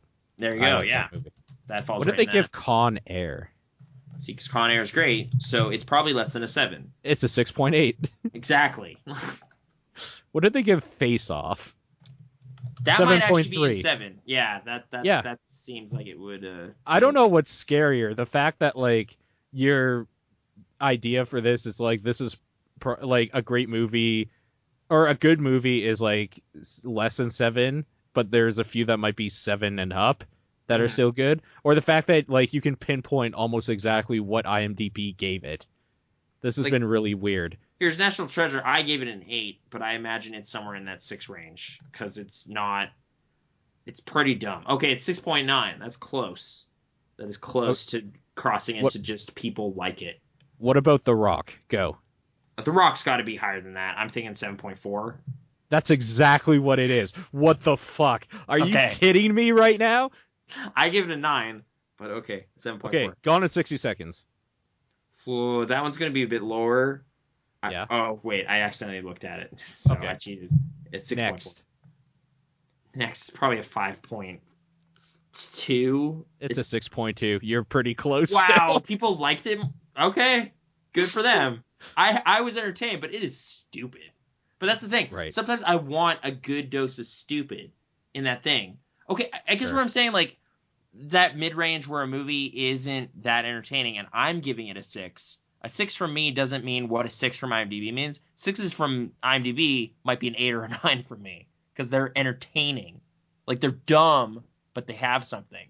I have Some one movies more for you to don't have guess. anything. Okay. You might have troubles with this one. Speed Racer. Ooh, The Emil Hirsch one. yeah. I don't know if there's been a big resurgence on that or not. 5.9? You're close. 6.1. Oh, okay. I wasn't sure which How the end of f- 6 it would fall on. Jesus. It just seems like you just get a feel for it, sort of. I feel kind of bad because I've gotten a bunch wrong. But, I don't Right, know. but it's weird because you've been like, I would say a plus or minus 0.3 on most of them. Well, maybe I stare at IMDb too much. That's why I'm stumbling into reading reviews and getting annoyed with people. Do you have a movie you think you could stump Nathan with? Podcast at burningbarrel.co. There you go. Yeah, I like it, IMDb, but it's just as like a database resource. It's useful, but It's kind of the same reason why I like Giant Bomb as a video game database. man, or like Jupiter Ascending. I bet critics aren't gonna like that movie. I bet it's gonna be more entertaining than Interstellar. It's gonna be dumb, but it's gonna be Yeah, I could see it. Yeah. like it looks like, I don't know, Fifth Element wonky, sort of like just sci-fi, but like too much. I don't know. What do you think they gave Fifth Element? Oh, I think they would have like 7.3. 7.6 plus or minus Okay. 3.3 still in effect. Well, they liked it more than I. See, I should give them more credit. Although, man, Chris Tucker's annoying. Anyway, Yeah. Jodorowsky's Dune, and this Yeah. on a banger. I watched a documentary today, but it was kind of interesting because it's about something that didn't happen, which was an adaptation of Dune in 1975 by this weird Chilean director that I'd never heard of. Yeah. Yeah. Alejandro Jodorowsky, who talks at length in this movie. Basically, the thing about this movie is he essentially assembled the creative team that would go on to make Alien before that Yep. to make this movie, which studios kind of shied away from and never got made. But like Dan O'Bannon, H.R. Geiger, a couple concept artists like Mobius, Chris Foss, I think his name is. Like, just he handpicked like a bunch of people that he was like, these guys seem really good, and then got them started working in movies. Sort of. I mean, Dan O'Bannon had already made Dark Star with John Carpenter, which I think I talked about on here. I watched it on Laserdisc. I was pretty happy when there was like a little clip of Dark Star in this documentary. But I guess it's just kind of like a pop culture timeline novelty kind of thing of just like, hey, did you know like this happened? Oh no, that I didn't, because that movie doesn't exist. Why would I know that? Well, this documentary exists to tell you. And I'm maybe a little bit curious about one of this dude's movies. What was it called? The Holy Mountain.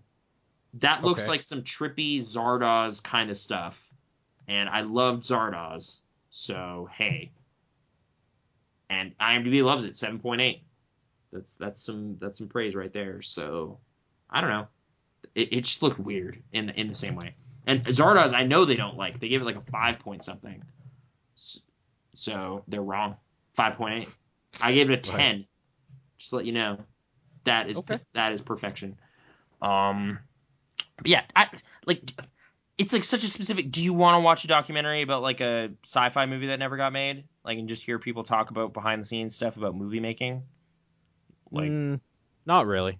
Yeah, so because I kind of want to read the Frank Herbert comic book though. Okay, yeah, it's weird because it's like he hadn't read Dune at the time when he was like, I want to make Dune. Yeah. So, like, this just oddball director who just kind of, this book's hot right now and it sounds crazy, and someone I know said it was great, so let's do that. And then he adapted it and stuff. But I don't know. It is maybe a little weird hearing people like be super reverential about a failed project, because it's just like, well, ultimately he apparently couldn't roll with the movie industry, and Like, I get you all want to rag on like George Lucas and stuff, but dude got shit done. So, Yeah. like, And he still does, really. yeah, like it's like, I don't know, compromise is never pitched as like a good thing, but sometimes creative visions aren't good, Like you David know? Cage. Yeah, like David Cage. So It's sometimes true. That's the most true statement I've made about David Cage all night. At least give me that. no, I know you're right. Like it's just, that guy that made. Should we even like? Do people know like Heavy Rain and Beyond Two Souls? Like, Oh, like, Sight yeah, I guess if you Games, don't... Yeah, those. the guy behind those games. Yeah. But His artistic vision is less than 2020, we'll say. yeah, like just like Nicholas Winding Refn's in it, like the director of Drive, just talking about like, oh man, it's so awesome, like this is such an incredible project, and you're just like, well, yeah, but he wasn't able to make it happen, so like, Also, Drive wasn't that good, so whatever. yeah, but it's just like having people I like, bet that's a 9 point something. 7.8. Okay, I'm not as tuned in as you. I probably would have guessed low 8s on that, because You would have been close then. I thought So. it would still be like top 250 kind of range, but it looks like it slipped a bit since 2011 or whatever. Soundtrack though, whatever. It was kind of an interesting movie just because there's like movie people I care about like that got their start here, and that's kind of neat.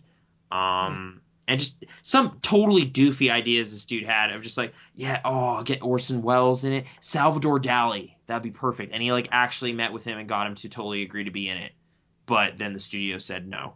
That kind of would be perfect. I know, like it's like I do wish this movie existed as like this weird novelty from the 70s, like the same way I wanted to see Flash Gordon and Zardoz and stuff.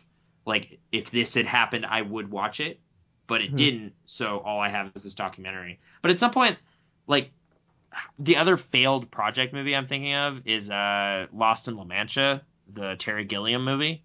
Like, well, it's about Terry Gilliam failing at his job, which is making movies. So, like, at some point, you're kind of like seeing a person have a tantrum of just like, no, I want to make it my way. And then it's just like, dude, you can't.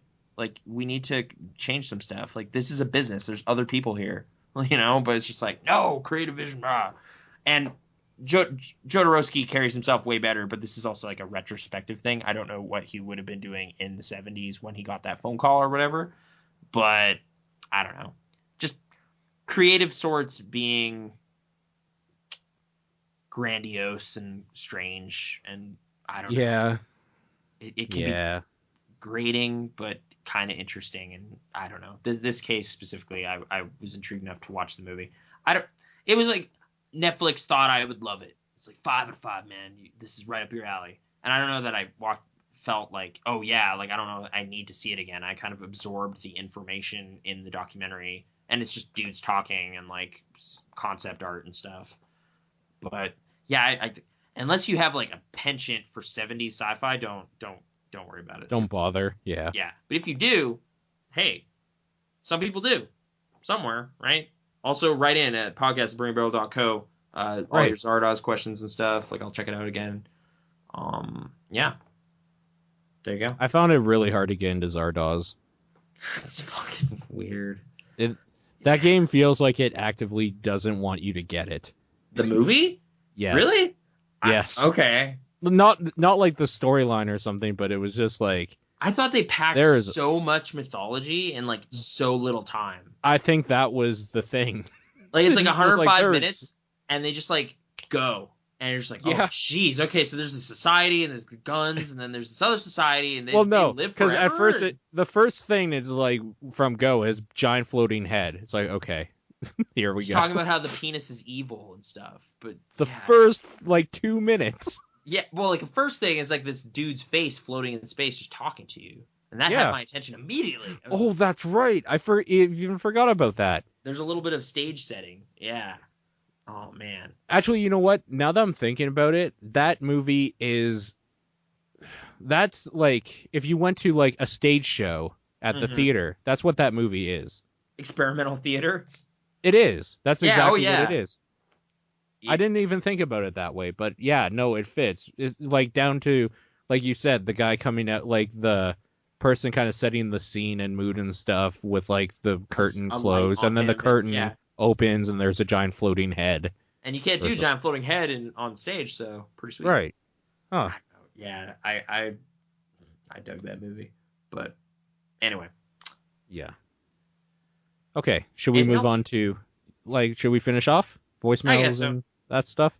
I always do I just like watch more things, or do you just not want to talk about stuff you're doing? What do you mean?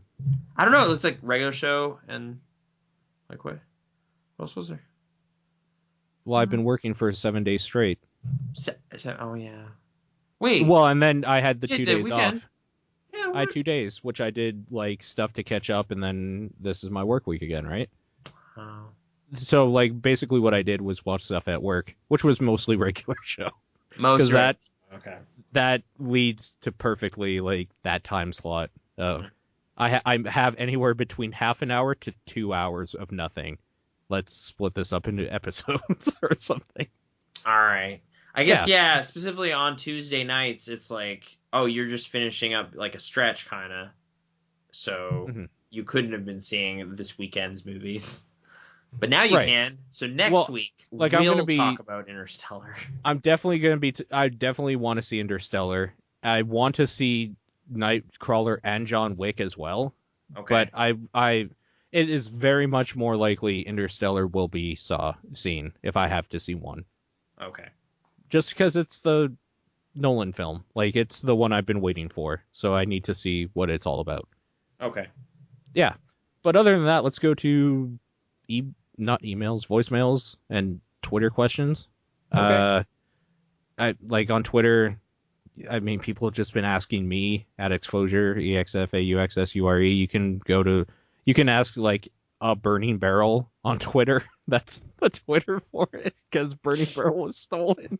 So it's Burning Barrel? It's a Burning Barrel, and the avatar picture, or it used to just be, like, a single Burning Barrel.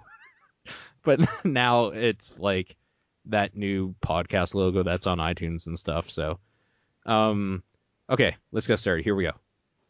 Hello, Paul. Hello, Nathan. It's me, Alt900 again. I hope Nathan had fun at Disneyland. And, I started reading the Attack on Titan manga, and there's a lot of crazy-looking titans in it. And I'll probably take pictures of the crazy-looking titans because they're crazy-looking titans. They should be seen.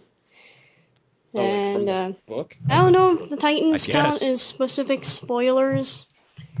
I mean, I won't take pictures of the titans have, like, a crazy power such as, I don't know, talking or breathing fire or having more than one head or something like that. Okay, but now I'm maybe I will. Those things. If I do, I'll put a spoiler warning or something when I tweet it, but that could happen.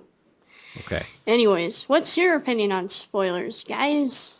For me, when it's video games, it's just like, I'm either going to play the video game or not play the video game anyways. Yeah. And for things like anime and manga, most of the manga I read is like the generic stuff. And the other manga I read is like manga of stuff that already had a terrible ass anime that ended in such a stupid way and cut up so much stuff from the manga. But yes, that's my opinion on spoilers. I hope people don't hate me.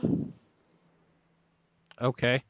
I don't know why anybody would hate you, but there.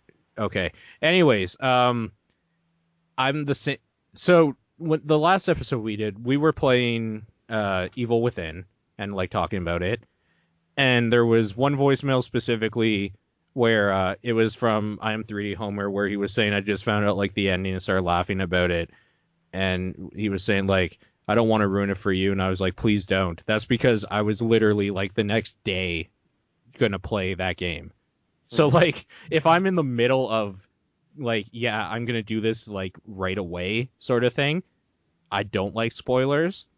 Otherwise, if it's like I wasn't going to play that anyways, yeah, go ahead. I'm the same way with video games. With movies, I kind of don't care either, because honestly, if somebody tells me a spoiler for a movie that I'm not planning to see like that weekend, I'll forget, and it'll still be a surprise to me. So I kind of tend to like parts of my brain light up when the topic is movies, so I'm absorbing all data that is stated at that point. So spoilers can definitely like it's just like, oh, I was walking past someone who's talking about the game, fuck or something, you know, like now I can't watch it, or now when I watch it I know what's gonna happen. Like, yeah. Also, working in a video store for a while was a dangerous place for spoiler territory. I've ruined some stuff for people inadvertently, and just by being like, "Oh man, it's bullshit in Atonement," when like none of that happened. And you're just like, "What? I just rented that." Oh, yeah. Well, I thought it was terrible. So you're welcome. Joe Sure. Wright, get out, like that kind of stuff. But yeah, the biggest problem I had was with there was a while there where I actually was watching The Walking Dead and was invested, but the way I watch TV series is I like to binge watch them when a bunch of them are out, like in a night. I'll watch like 6 episodes in a row. And I had at the time at like my other job before I came back to where we're working now, there was this chatty little bitch, and every fucking week she would say exactly what happened in like that week's episode when she was like talking with another coworker like beside her that I could overhear. So anytime like I heard her start talking about it, I would just turn on headphones and like crank up a podcast or something to drown it out, because she just like, when it's something episodic like that, spoilers are the worst. Like that. Like, well, now I know what the big conclusion of this one is. So like I know what happens at the end of season 2 now, so all season I'm gonna wait for that person to die or something. Or just know that, oh, all this stuff they're saying now is kind of useless because, yeah. So that was my biggest problem. I mean, I don't know if a series been like I watched the end of The Sopranos years before I watched The Sopranos, and it doesn't really matter. Sure. Like I was actually curious about it, because like, how do they build up to that moment? That's so weird. So I was still invested. But yeah, games though, like it's like outside of very few where they actually hinge on a writing thing, like I guess adventure games or BioShock, like really that has like a story thing that if you knew it beforehand might just kind of impact how you're doing things, because you're just like, oh wow, I have no ability to control what I really do, and that's justified by the story, but I wasn't even thinking about it before, and that's the point. But if I am, I kind of just don't want to play it. Like that could happen, right? There's like I think so. You know, I don't want to be manipulated by the bad guys. So and some like video game end punches don't hit as hard if you know it. Like the end of like Metal Gear Solid 2 wouldn't have been like, oh what, or something. Or like when it came out, I was dancing around talking about Red Dead specifically, because I was just like, I really like the ending, but I don't really want to tell you anything about it, because it would kind of rob like the best moment about it from any impact or whatever. Right. Have you completed it, right? Yep. Okay. Yeah, that thing. I was the final thing though. I wasn't that, but the other thing, oh, that was good. Yeah. So talking about it like that is kind of useless. So I don't know. I think we try to avoid spoilery things with new stuff. Like, and when we talk, if I don't like it, it's harder not to, because I want to, because I feel like it's a waste of time. Right. But it's mean. That's vindictive spoiling. But I guess so. I like, just be like, no, you shouldn't even see Interstellar, Paul, blah, and then ruin it. But I don't want to do that. Spoilers are so like subjective too, because it's kind of like, again, like if like I'm trying to think of a specific thing this week. I guess there isn't really one specifically, but if I was just like, oh, I don't care how Memento ends or something, like then I wouldn't care that you told me, right? Because I didn't care anyway. Right, but I guess there's some things where, like, okay, here's an example. With the game, I want to experience it firsthand myself. You have to. That's the point. Like, so if, Mass Effect 3 is coming out, I don't want you to talk to me about it or watch trailers or anything, because then it's like, oh, that's a thing that happens. Oh, that's a boss. Oh, that's a character. Like, I don't want to know. I don't want to know any of it, because I want to encounter it in the story. That's the reason teaser trailers are so good. I get, or sure, just like setting a stage and then that's it. And then you're like, no, I'm already sold. It's the third game. But for some reason, with that game specifically, they were trying to like get new people on board. So like the marketing had like just trailers with all these characters and stuff. And it's like, I didn't want to know who was gonna still be relevant. I don't know. Or like when 2 was coming out, hearing how Rex was in it, I didn't want to know that. I wanted to be like, oh sweet, it's Rex. But now I know he's in it and what he's doing. Unless you're one of the poor, unfortunate people that killed him in the first one. Yeah. I guess. But just hearing people talk about it and stuff, or like trailers and quick looks and things of that nature, it's just like I don't know why I clicked play on this, because I kind of just want to stay away from it. Yeah. I think I found that I don't even really find spoilers anymore, because I don't click on trailers or like quick looks of anything I care about like at all anymore. There's a small list of games where it's like, oh, I'm gonna buy that. Like I know that already, right. So I don't need you to show me anything, and I'd rather you didn't. Like, Persona 5, and that comes out, just I have purchased it, I'm gonna play it. Like I don't want you to talk about it. But I guess if there's games where like I need convincing, like Dead Island, I thought video footage of that game was helpful, because I was like, is this a piece of shit or is it good? Let's see how it looks. And it's just like, okay. And then I went and bought it. Well, that's kind of how I feel about the new Call of Duty, which I've been playing, by the way. Advanced Warfighter? Yeah, or Warfare. Advanced Warfighter is the Tom Clancy game. Oh, what? Oh, man. I thought they just used the term Warfighter, and that was funny. No, Advanced Warfare. Fuck you, Tom Clancy. Okay. Yeah. It's really good. I have to say it. That game is really good. Okay. And I wouldn't have known that. When I heard about it, I was just like, Call of Duty again.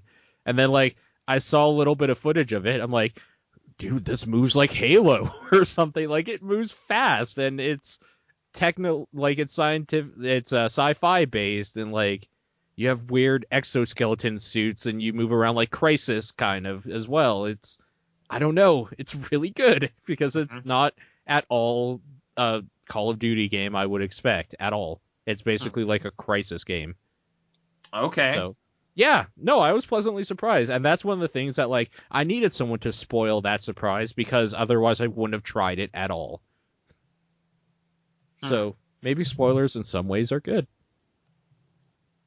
But but you don't care about what happens to Kevin Spacey's character at the end of that game or something? Oh no, because it's quite obvious from the beginning what's going to happen with him.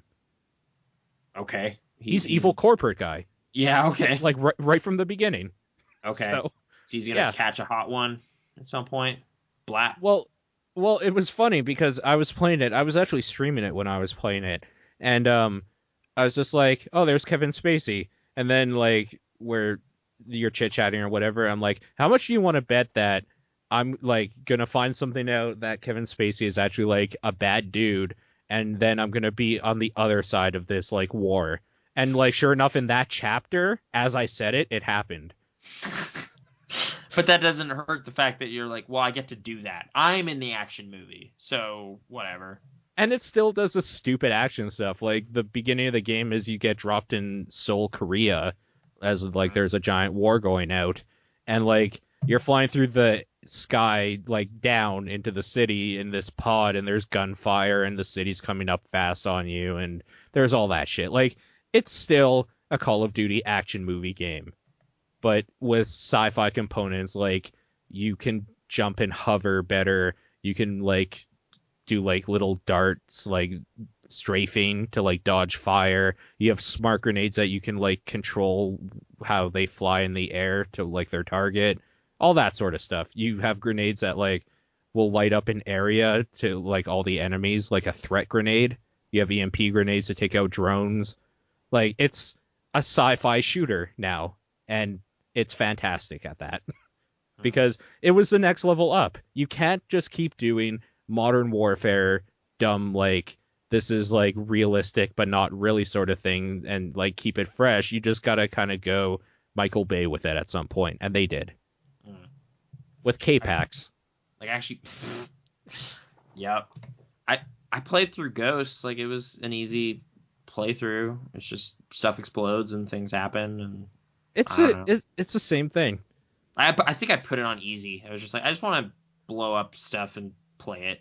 Yeah, I put this on like regular, casual, whatever their like normal setting is, which is the easy mode essentially. Okay. Because like I think it starts off as casual, regular, hardened, veteran, and then like you have to unlock the hardest or something. So I'm basically the easiest one. Uh-huh. And yeah, it's just like I want to see what happens with Kevin Spacey and this weird futuristic war that's going on. And there'll be big things like just guns and like, I mean, even Ghost had like just weird kind of level specific little gimmicks or something of just like you gotta sneak into this base or something, or like, sure, we're under the ice on this one, we gotta go here, and I don't know. Oh, there's the space level. So, yeah, and there's still like weird stealth mechanics at some point. One of them has like a hover bike sort of a thing, like the land speeders or cruisers from like Star Wars, that type of thing, like a hover bike. Mm-hmm. Yeah, so like it's a dumb set piece game. Who made this game? Like, is this the new team? Sledgehammer. Okay, and are they comprised of like Raven dudes, or what is their? I think they are. Pedigree. Okay, I can't remember exactly. I'd have to look it up, and meh. That's boring. Yeah. So okay, new Call of Duty is good. You're playing on PC. I am. Okay. To which you're just like, yes. Oh, sweet! I can play it. I mean, I bought Alien and registered it and stuff, so you know.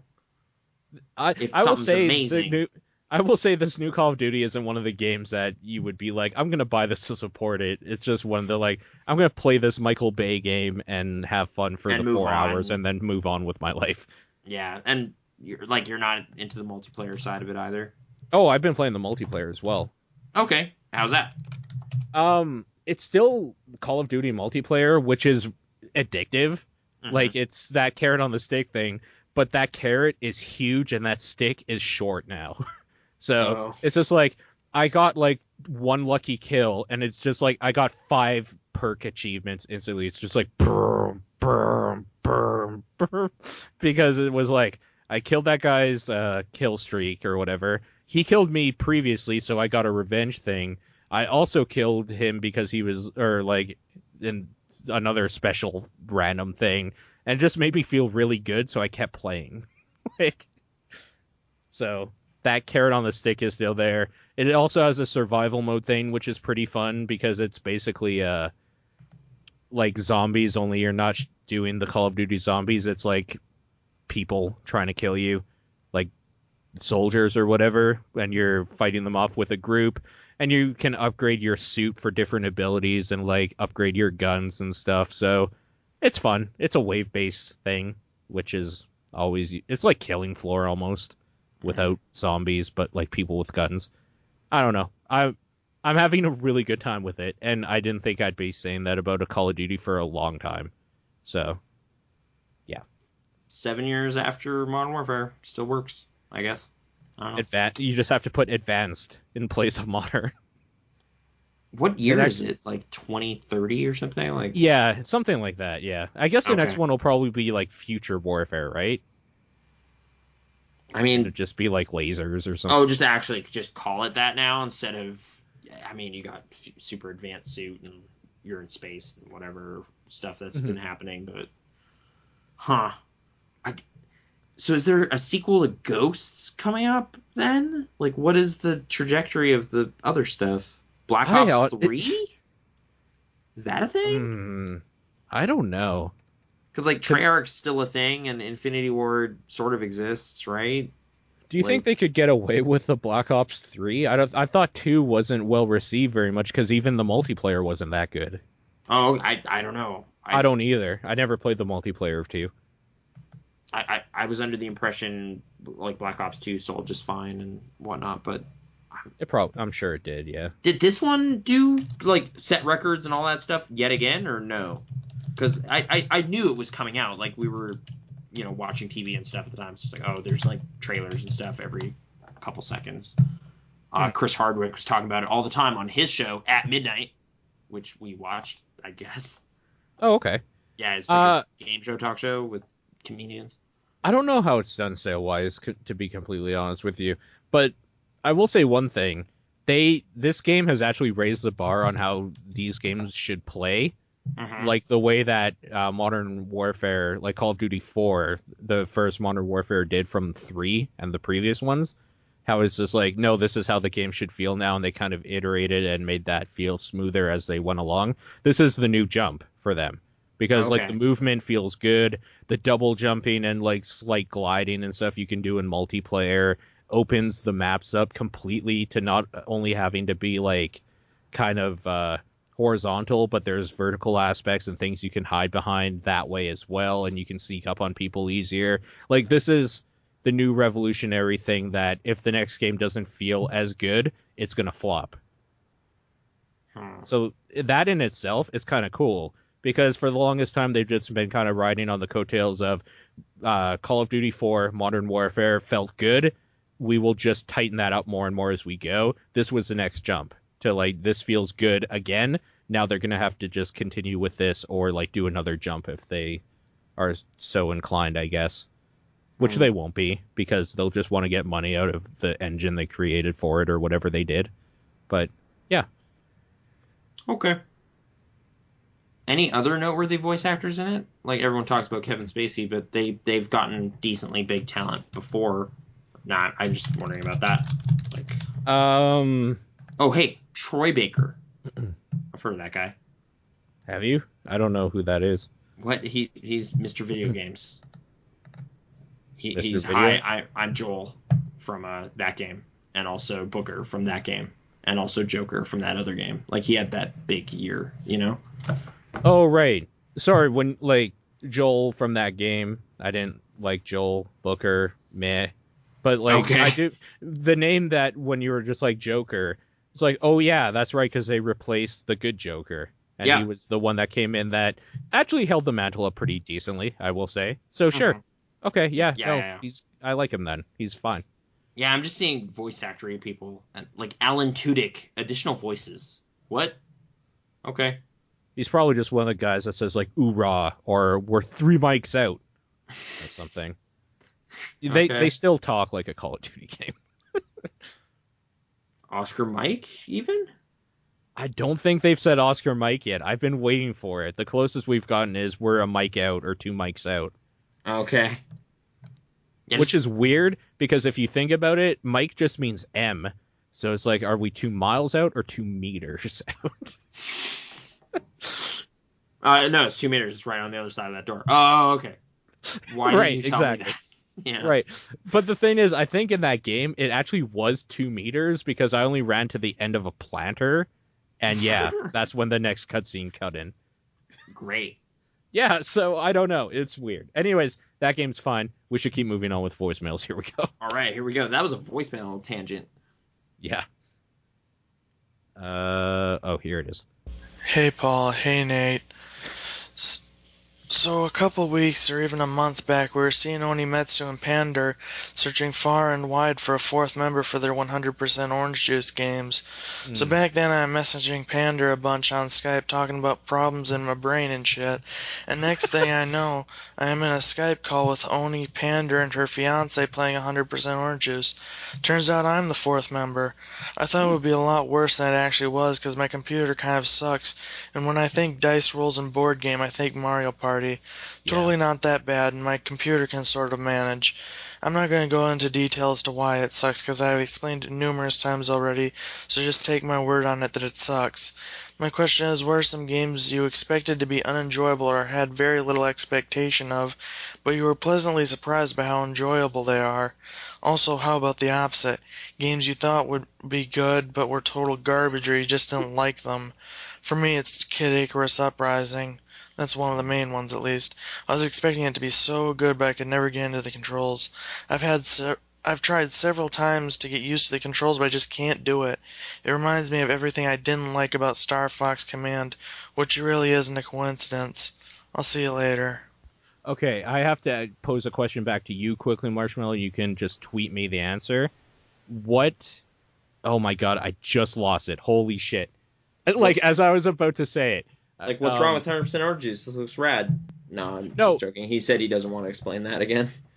No, I think he was saying he was surprised that it ran good on his computer because his computer's a piece of shit.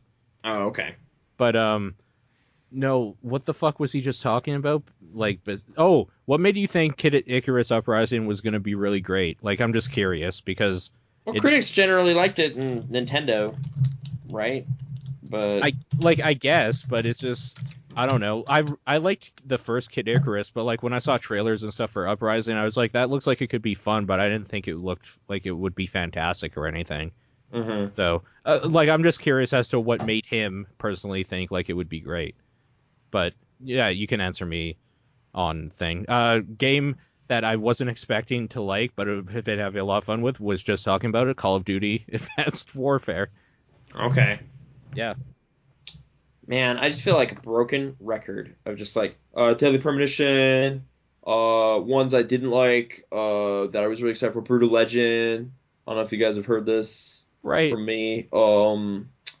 Like, is there recent... Like, okay, I think I might have been enjoying Evil Within more than I was expecting to, based on people hating it.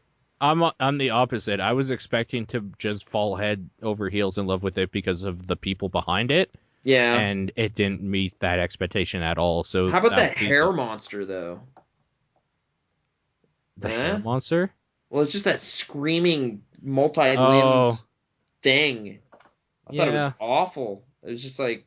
It was definitely awful. Like, just this is a messed up thing that is chasing me. I want to destroy this thing. This is a bad thing right here. So, I don't know. Destroy it?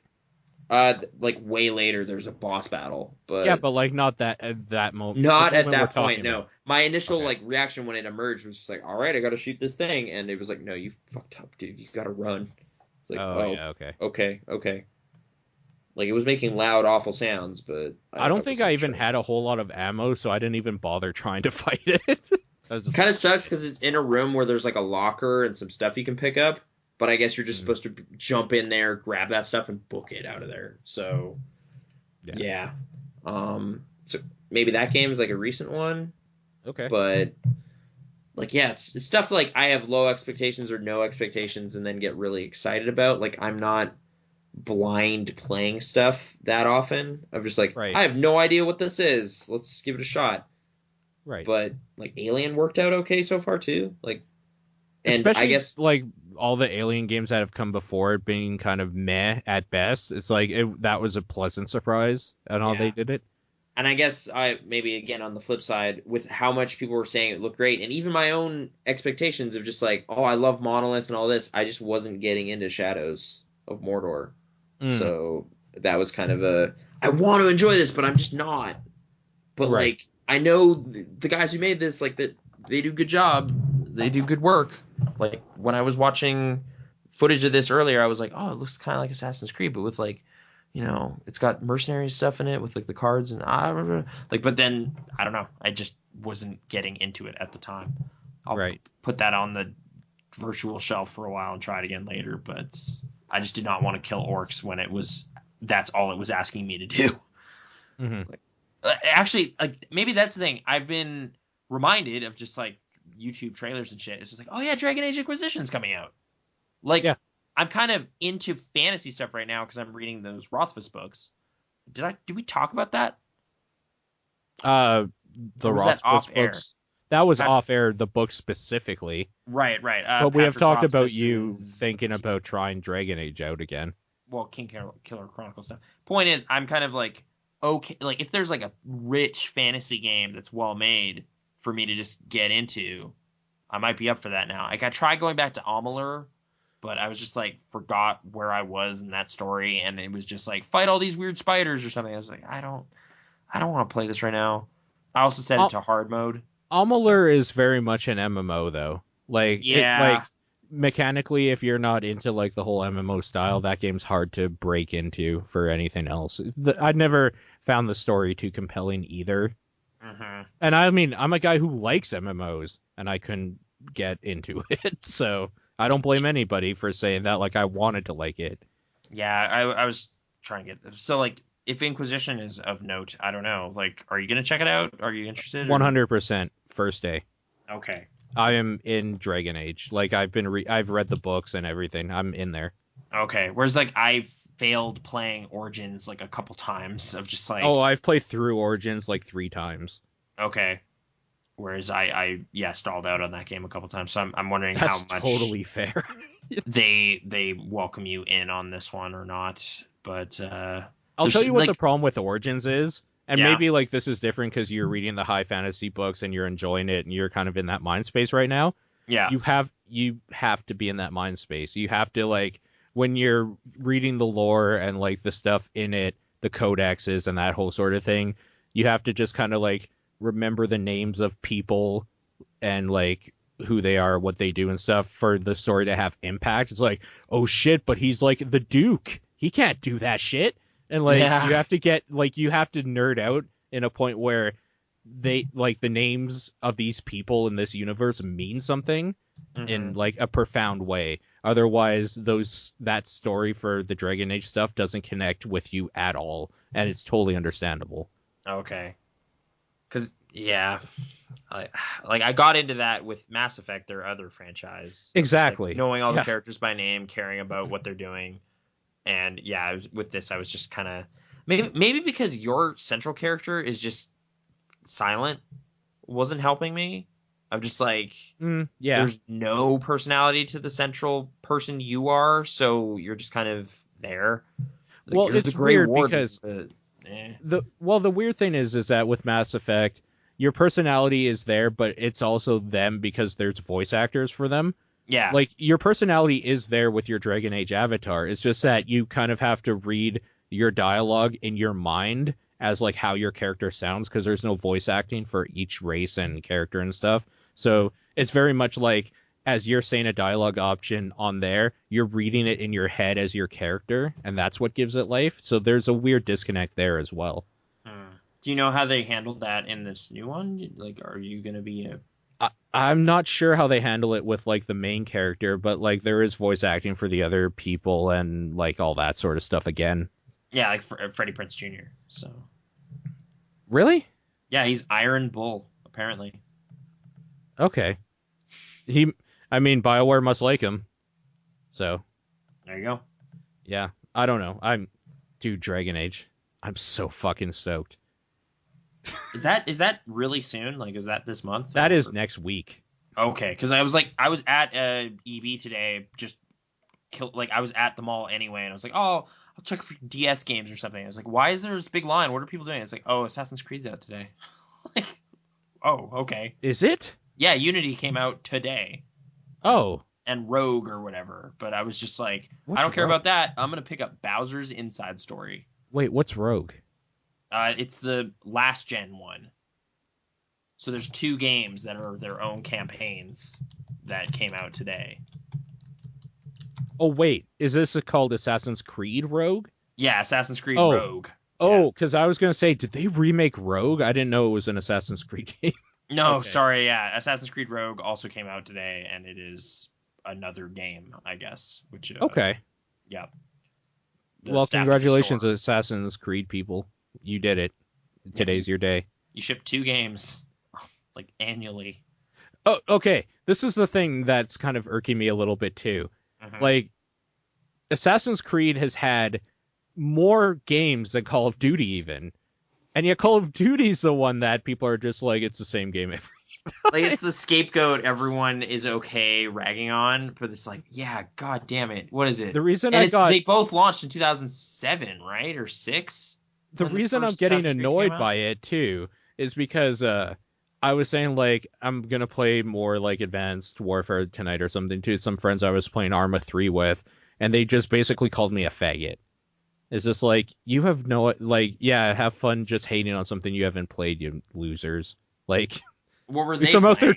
At least I'm out there trying new stuff. They're playing MOBAs or something and getting snooty?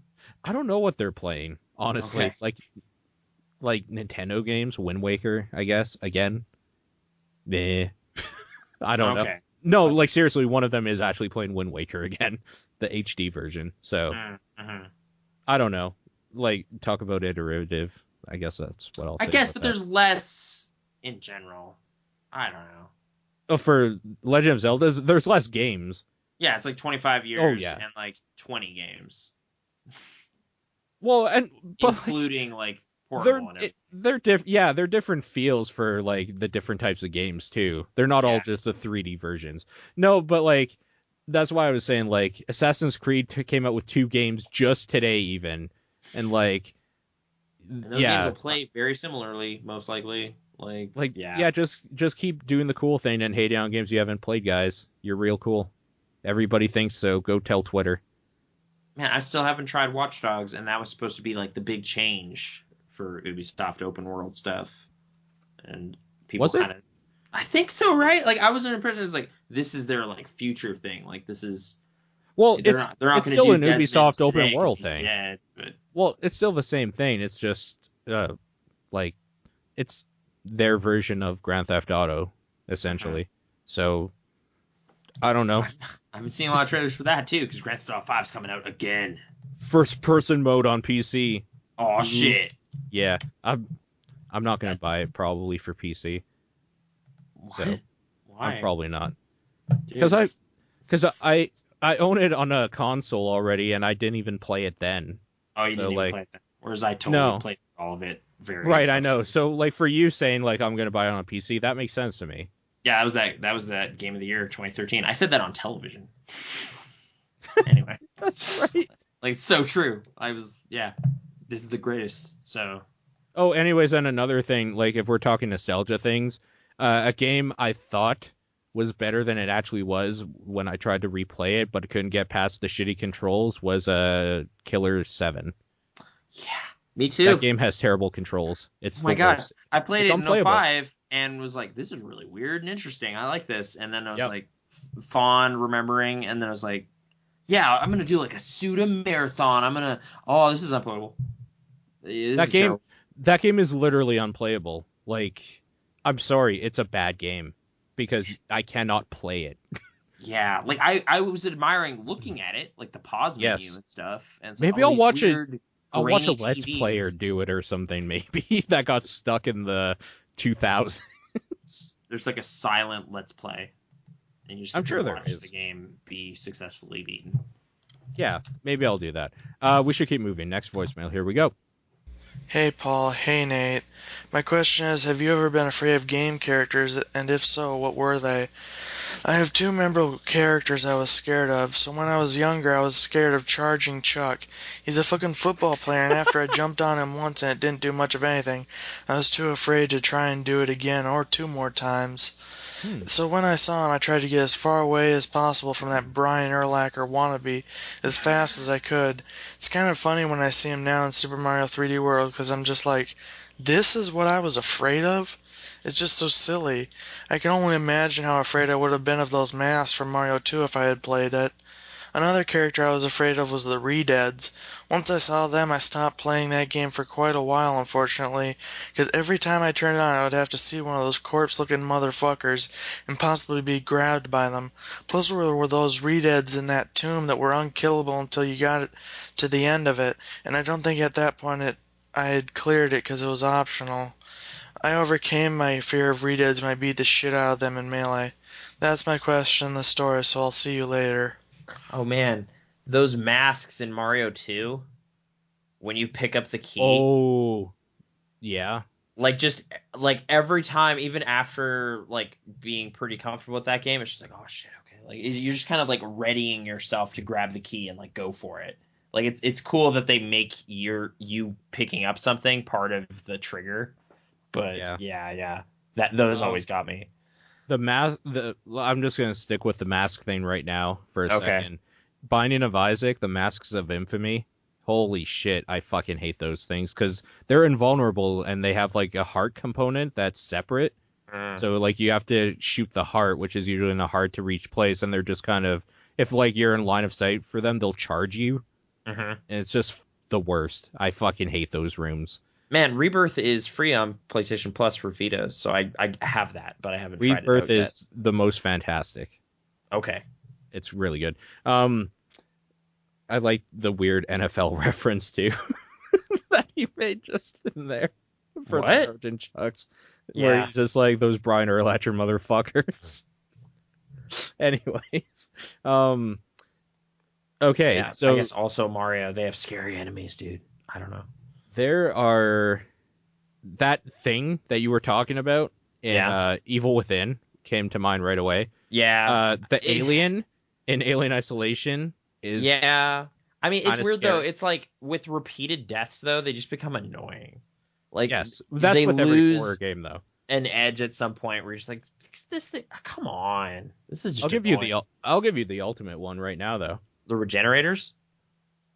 Okay, that's actually second for me. I'm Okay. gonna say Crimson Heads because they pop back up, and I Oh, fucking actually, I that thought of animation. a Resident Evil 1 thing for me too. From the GameCube one, Lisa. Yeah, Like, I mean, I thought. Lisa was essentially like that version or that game's nemesis, Oh, or okay. like Mr. X. Mm-hmm. There's a like the Resident Evil games have a good repertoire of just like the nameless figure of some sort like coming after you in random Right. rooms. But like, I don't know. I like how they set the stage with that of like reading the journals and stuff, and like just finding them throughout the house, and then now you have to confront that weird thing you read about. Like that was Sure. kind of cool. Yeah, no, I definitely agree. It was weird actually watching that movie Wreck, which was remade as Quarantine. Yeah. Like, there's like a ultimate zombie kind of character in that movie, and like that the way it's like revealed and like them reading letters and stuff, I was just like, this is like a Resident Evil. Like this is like a Resident Evil movie. Like actually, like there's like we got to get the key card to get into this room kind of dilemmas in a movie, and I don't know, it's strange seeing that. But yeah, Lisa came to mind. But okay, Actually, so just Resident Evil Crimson has a Head, good repertoire of that, of like just kind of scary things following you, or like that can come back to life in some sort, or is really hard to kill, to the point of without a weapon can't be killed, a specific weapon in 4. So yeah, no, there's a few for sure. Charge and Chuck's a pretty good one though, because like I'm just picturing this kid, like everything else in this game dies to one hit. What It's the like, oh, fuck? you can't jump He's on still these. there. Ah! Yeah. So good. I love it. That's Oh, a great shit, story. Jumping over them and running. Yeah. That's a Like great pull. Mm-hmm. Any others for you? The sun in Mario Brothers 3. Oh my fucking god, yes. Like it's just like it's the same level, so you always know it's gonna happen, but it's just like, oh, don't like just manic chases are fun things that video games can do, but they're kind of intense. Yeah, for sure. Next voicemail, here we go. So Paul, Nathan, I don't know if you know this or not, but one of the things they add to Monster Hunter 4 Ultimate is a desert area. They've had desert areas before, but this is the new one for the 4th generation, because the 4th generation didn't have one before. And it got me thinking of how the areas in Monster Hunter are very diverse. You go to a tundra, a forest, a mountain, like volcano, a deserted island, a desert, a swamp, and so on. There are caves and caverns in most of these areas as well. So my question is, what are some of your favorite jungle, swampy, desert, snowy, cave, and lava areas in games? Fuck. I like the Sartorial Marsh for swamp, that one town that's always snowing, and Tales of Symphonia for snowy, the Tefra Cave for cave area, desert, Gerudo Desert, or Shifting Sandland for desert area, Mount Magmagen for lava area, and my favorite jungle is Machna Forest. Even though it's called a forest, it's much more of a jungle. If that won't do, then pretty much any Donkey Kong jungle. Later. Okay, I actually wrote down the ones that he said, so we'll just quickly go through this, I guess. Swamp. This is gonna be kind of a cop-out. I really, for some reason, liked the Swamp of Sorrows area in World of Warcraft before that left during the Cataclysm, like when it was destroyed. Okay. I don't know why. I just really liked that area. And then, like, in the middle of the swamp, there was this weird, like, in a raid instance area, which was just this giant shrine sort of thing. I liked that area. So I'm going to say that for Swamp. What about you? For swamps specifically, or like yeah. I mean, I'm just like thinking of any swamps I've ever had to deal with, and it's like I love Majora's Mask. I don't like the swamp area though. It's like poisoned. Sure. It's an annoying level to deal with until you've purified it. Sure. So I don't know that I like swamps at all. Okay. What about cave? Caves? Like Just like cave story count? That was like, whole is game. Spelunky a cave game? Yeah, you know what? You're right. The Spelunky cave is It's a my big favorite. cave. It's just weird, varied cave. Yeah. You're good with that answer then? I guess so. I'm just like trying What to think of about like desert? interesting use of stalactites or something, but there's not really anything. I immediately looked up the Kupahari Desert from Mario Bros. 3. Of just like, oh, there's like pyramids and stuff. Like, it was just fun. Like, just, I don't know. I really, really like the desert level in Mario 2, just because it was such a change in that game for me. Snow level. I don't usually like snow levels. Like, does The Himalayas and DuckTales on NES. Oh, okay. Shadow Moses. Like, Shadow Moses is great. You're right. Yeah, it's like it's Alaska. It's snowing. It's the best snow game. You know, like, yeah, Metal Gear Solid. What about like Cold Fear? Wasn't that a basically whole game of snow level? Like, well, you're on like a frigid boat or something, right? The Thing game. That game was actually good, by the way. It wasn't too bad. I bought it at some point. I have it on Xbox because I heard it had some neat mechanics in it of just like trust dynamics with your crew, right? Which is that movie. So it's just like, is he a thing or isn't he? I don't know. We gotta figure that out. So actually, yeah, it's weird. It's like, looks like Cold Fear actually got decent reviews. I mainly remember the Mega 64 ads, but I never played it. It looks like it was right around the same time as Resident Evil 4, so it probably got overshadowed really easily. Yeah. What about lava level? I mean, these are all like areas that are in a bunch of things, but like, what's the best one? Like, what? Like, I recently played Twilight Princess, but I didn't like that lava fire temple very much.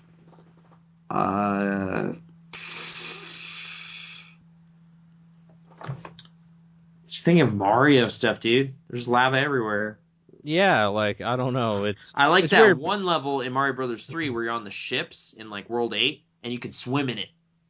Like, it's like, oh, it's lava. It's Sure. like, not really. You can just Not really. jump It's in just there. kind of juice, red Yeah, it's juice just or orange something. water, and it's fine. Right. You can just swim under the boat in this one part. It's way easier. Right. Stuff like that, but I'm sure they have like compelling uses of lava. I don't feel anything has really had like lava flowing as a thing. Like, just watch out, the lava's coming. Like, they should make a volcano game. Tommy Lee Jones. That would be great. Are you kidding me? Like, just watch out, John Carroll Lynch. No, and he sinks into the lava. Like, just, but actually dealing with like lava coming at you, which is what it does. That like Aladdin, where there's the big waves and you're on the carpet. Yeah, you know what? That was actually not a bad one. I can agree with that. Okay, I'm gonna go with Aladdin on whichever platform of choice. It's kind of a weird pull, but I can agree with it. It's good use of lava in the movie, and they recreated it in the game. So watch out for those lava waves. I feel like Cave of Wonders. I feel like there's a lava level somewhere that I really liked, but I just like it's on the tip of my brain, and I can't like. Did you like the lava levels in Mario 64 at all? Because I found them annoying. No, oh god, I actually actively hated them.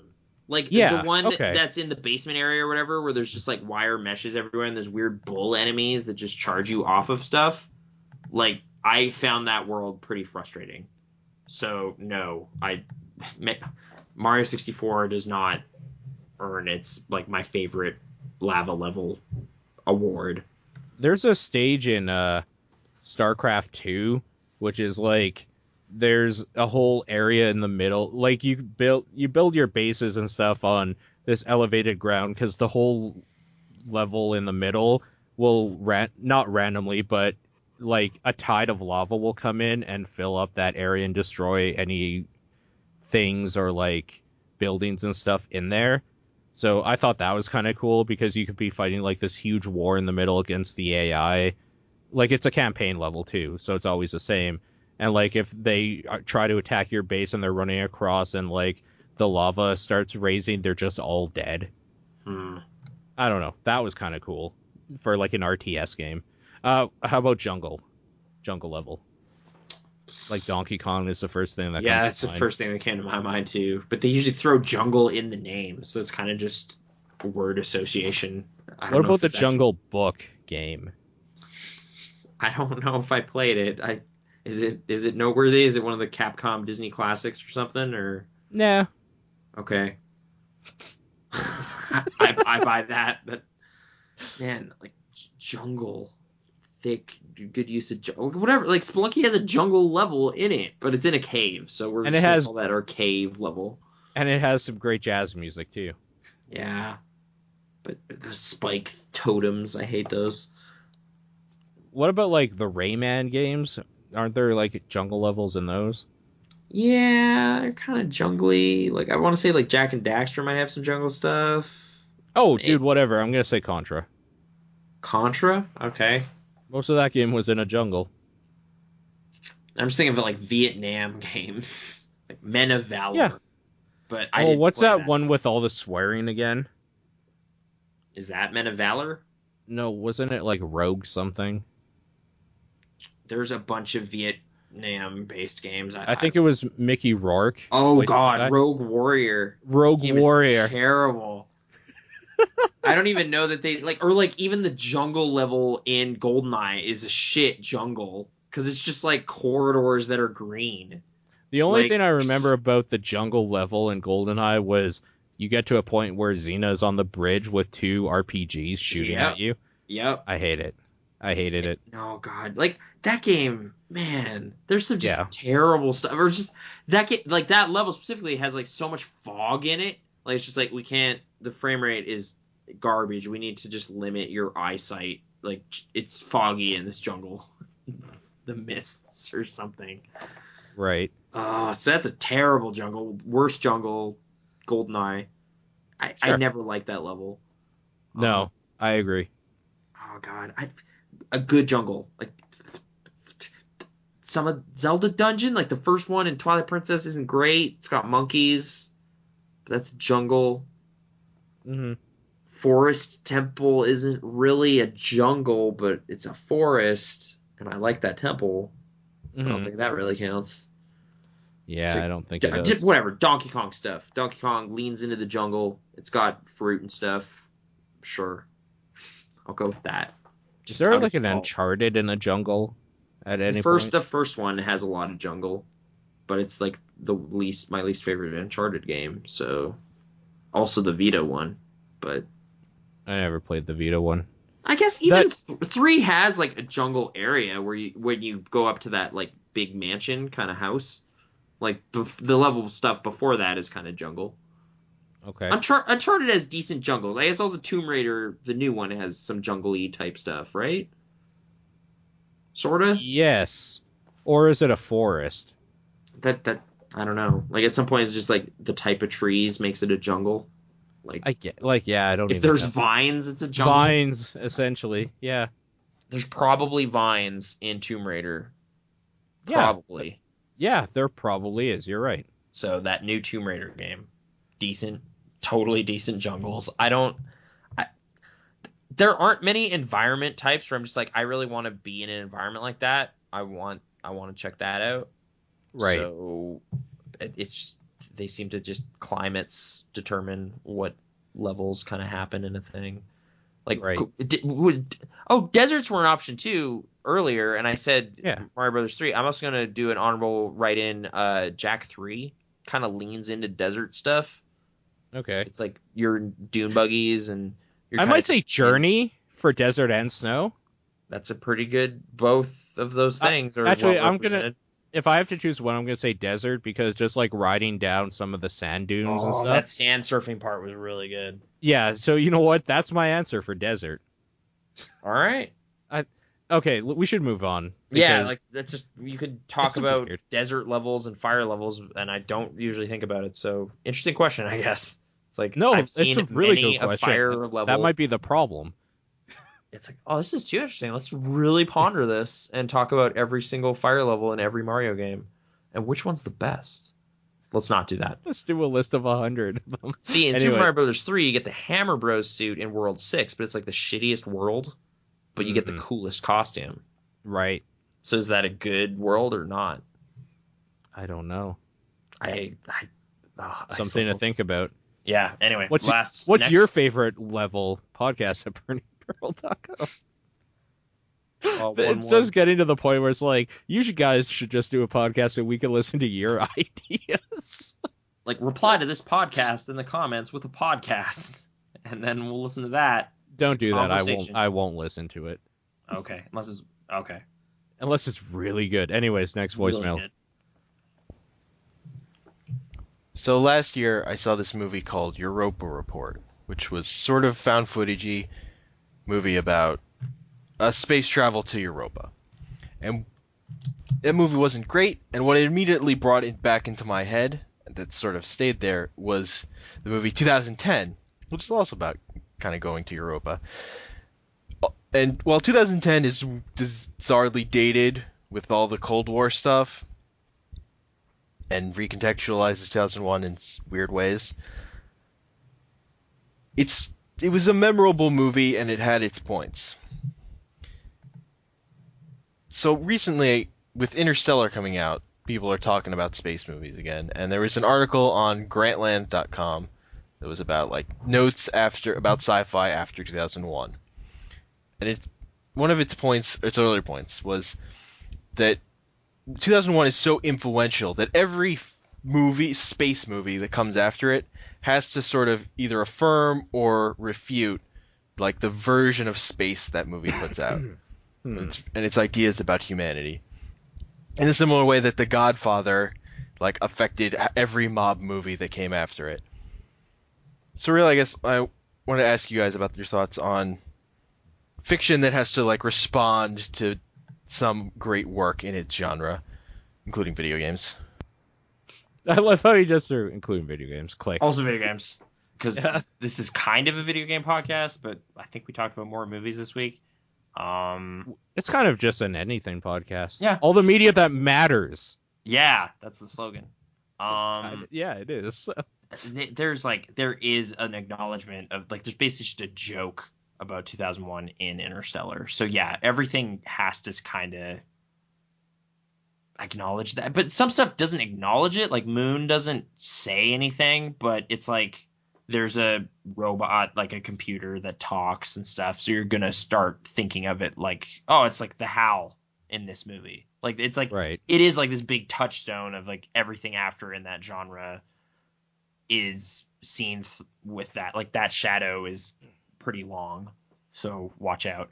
But I don't know. It's and yeah, Sopranos just leans into the Godfather references because they know they can't get away from it. So they're just joking about it all the time and talking about it. But less so Goodfellas, which I thought was kind of up there too, but maybe not. But yeah, okay, so stuff that has to acknowledge other stuff. Yeah. I feel the way Braid acknowledged Mario Brothers, kind of. How Payday has to acknowledge Heat. Well, yeah. I guess. It is Heat. Do they explicitly acknowledge Heat, or is it just this music in this one level is kind of? There is a level in the first one called Heat Street. Oh, okay. Okay. That might just be a play with words, though. Is that a problem that happens when someone just? I don't think so. I think it's respectful to just show your influences. Or just know your inspirations or whatever, acknowledge where you come from and how you fit in or whatever. I guess. I mean, if we're gonna get derivative on stuff like this too, fantasy with Tolkien, a lot of it, just the fact of elves and dwarves and all these weird archetypes and stereotypes that he created. Yeah, that's definitely. But it's kind of refreshing when something doesn't, when they just do their own thing and they're confident about it, Yeah. The books I'm reading right now, the King Killer Chronicle stuff, it does not have elves and stuff, and they just kind of write their own rules about magic and the way things work in its world, and it's kind of just you don't need anything before to oh, if you like Tolkien, you might like that. It's no, do you want to read a good book? This one's good. It has that kind of distinctiveness or whatever. So you don't need it, but it's kind of an impressive feat if you pull it off without it. There's other times where I feel stuff is too like I felt Oblivion was just assembled from every other sci-fi movie to the point where I was just like, why? Like this is anything. Like, this is just like Yeah, it's weird because I even got vibes from The Island from Oblivion. Like, I don't know, it was weird. it's just assembled from other movies, and then at some point it's just like you'll just forget about it. Like it doesn't have an identity. Like Zardoz has an identity. It's wacky, but it's different, it definitely you know? has an identity. Yeah, it's For like sure. you're not going to confuse that. I haven't watched 2010 in a long time. I have it, but the main things I remember was just like actors I liked were showing up. It's like, oh, John Lithgow's in this, and oh, Roy Scheider, Bob Balaban. Like it was just like this is a good crew of actors to go into space with, but I don't really remember what all happens. I just remember it's like more explicit about it's extraterrestrial stuff than the first movie ever was. So it's less subtle, I guess. Do like boxing movies ever reference like Rocky? They kind of do their own thing, right? Are there like I mean the fighter doesn't really need to because it's like a true story. Neither does like $1 Million Baby, The Hurricane, Like Cinderella like Man. Ali, Cinderella Man. Because I guess like if we're talking boxing movies specifically, they're more of a like character piece drama, and boxing is just the thing that character is doing. Yeah, Than man. they are a boxing movie. Rocky 2 was on while we were on vacation. That is just like a depressing movie. Like Sure. the first two movies just are like, yeah, trying to make ends meet, man. I work in a meat packing plant. And thought I'd be a boxer, but just didn't pan out last summer or whatever. Like it's just like this is just Raging Bull. Like I don't want to watch this. Yeah, Raging Bull also, but that's just like jealous, angry guy. Just can't. No, but like that's what I'm stay getting in at is control, that boxing movies are just character movies. They like don't about need a character. to reference the biggest of the. But yeah, Right. Rocky wasn't the first boxing movie. Like go No. further back. There's all sorts of stuff from like the 50s and 40s and whatever. Like It might be the biggest well-known one though. probably. I mean, best picture and everything, and like just underdogs. People love that. So Sure. if you got an underdog story. Like Dodgeball. Like Dodgeball, a true underdog story. That's its Yeah. tagline. Yep. Alan Tudyk's like a pirate. I don't think there's anything wrong with it though. Like I don't know. I kind of forgot what his original question was. Is if it was like, what do you guys think of it, or what are some other examples? I guess. Kind of what it like I feel the Braid Mario thing is like one example I can think of. It's like it's a platformer and trying to do stuff with platforming, and then it has like the princesses in another castle like acknowledgement of its history kind of thing, right? Like that is a thing, but yeah, I don't feel like I don't know if game designers like is Darksiders paying tribute to Zelda No. or like 3D Dot Game Heroes, like stuff like that is like cribbing from Zelda, but they Like just 3D Dot kinda Game do it. Heroes more so, I think. I'm trying to think of the game. Like, yeah, there doesn't. I don't know if there's a lot of like. There is some reverentiality. Is that a word to people like other game creators and stuff, and like adventure game space? Like, there's always kind of like the Telltale games. A lot of those people work there too, but like the writing and stuff is very like LucasArts history with adventure games and stuff. Like, there's respect there. Like, I don't know, but. A lot of games just seem to rip off other games and then put stuff in their game, and I want that money, or like the iOS game space of just like, oh, Flappy Bird works, okay, I'm just gonna rip that off, and then there you go. Like there's kind of just a shystery, conny thing going on with some games. What about something like Super Meat Boy, where there's other like indie characters unlockable with their own like quirks and mechanics? I guess that's happened like a bunch too with like indie developers paying tribute to each other and like helping each other. It's kind of a weird circle jerk though, right? It is, yeah. Like what was the it's like game Dust and Elysian Tale, like where you can like find characters in there too. Uh-huh. Yeah, you're right. That was a thing. And like Or Commander is a thing. videos and stuff and whatever. Mhm. Like There is Super Meat Boy just straight out in the first like 10 minutes of that game. Yeah, just I don't know. It is like, oh, it's a close knit group of dudes, but at some point it's like Insiders Club or something. What about this? Like, I love Binding of Isaac, but is there something weird about like one of the pickups being Meat Boy, like a thing that dude created, like No, reference to his own thing, or is that like a different sort of thing? Because like Gish is also something you can pick up in that game. I mean, it's kind of like, Quentin Tarantino has the same brand of cigarettes in all his movies. Like, there's little inside jokes or something. But he's not the cigarette company. Like, they're not Quentin brand cigarettes. Well, but or like Vega, the last name is mentioned in Reservoir Dogs, kind of thing. Like, there's like little insider universe stuff, or like Kevin Smith characters across his whole bunch of films, right? Yeah. Like, or yeah, I guess even just like Jay and Silent Bob showing up in all sorts of different things. It's like Scream 3. Like, what do you have to do with this? It's like, whatever. We're here. So, I don't know. If you don't, well, I'm not even saying that's a good thing, though, either. Like, should that be an inside joke in that movie, even? Is that a good idea? Yeah, I don't know. It does kind of rip you right out of the thing, whatever it is, right? Like, you're just like, oh, I was getting way into this, and now there's this weird cameo. Like, it's like a shameless cameo with the. Well, to be fair, I never got really into Scream 3, so seeing Silent Bob and Jay there didn't matter. Yeah, but it's like, oh, I was busy playing Isaac, and then there's this reference.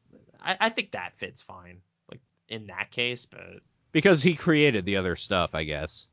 So actually, I think I just kind of like stuff like that. Like Super Mario RPG has like weird like Samus and Link cameos.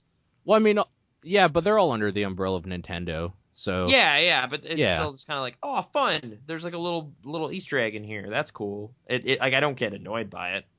So, what about like Mega Man being able to do a Hadouken in Mega Man X because Capcom? That doesn't bother me, but I'm not. No, it doesn't bother me either. But like, does that fall into the same weird circle jerky thing? Well, it's the same. I mean, it's like there's a Buster okay. Yeah, I guess Rising. it's not circle jerky. It is just masturbation. It's like our other properties are pretty cool too, huh? Like, oh, I'm so good. Oh yeah. Like at that point, Kingdom Hearts is just the ultimate. Like we are so good. Like, oh my god, all that rad stuff we've done. Here's like just a big fan service thing for Disney fans and Square fans. What about Lego? Let's go there where they're based just on like other properties and nods to that sort of thing, like Lego Batman. Is that even a nod at that point? Like that's just I don't know. That's just kind of license stealing in a weird way.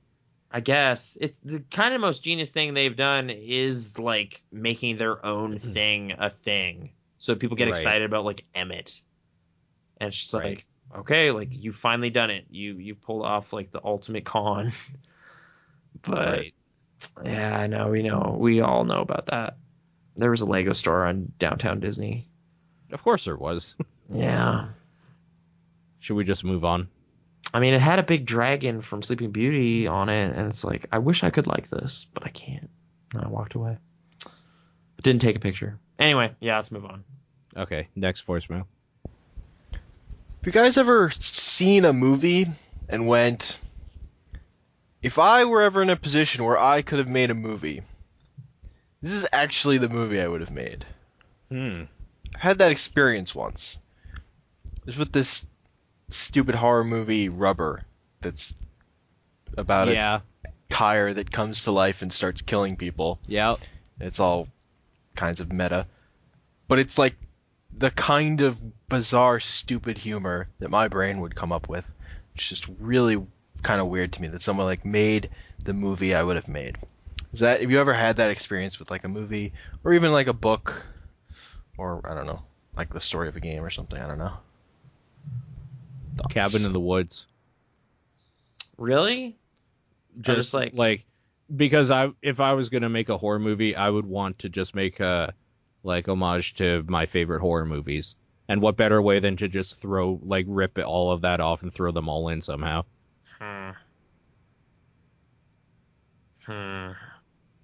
don't know that I've ever like just been like that is exactly what I would do. It's more like I'm like if I really like something, it's like I'm kind of envious of it or something. I'm just like, oh, I could never come up with that. That's so crazy. Or Oh, something. Clerks, because when I saw that for the first time, I was working at a gas station. It's like this is something I could have done. I could have just put a camera like in front of me or something, you know, like Yeah.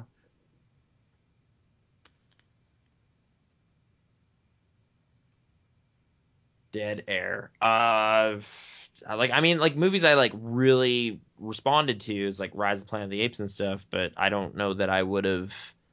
Like I didn't know I wanted that until I was watching it. It's not like, oh, I've been thinking about making something like that forever.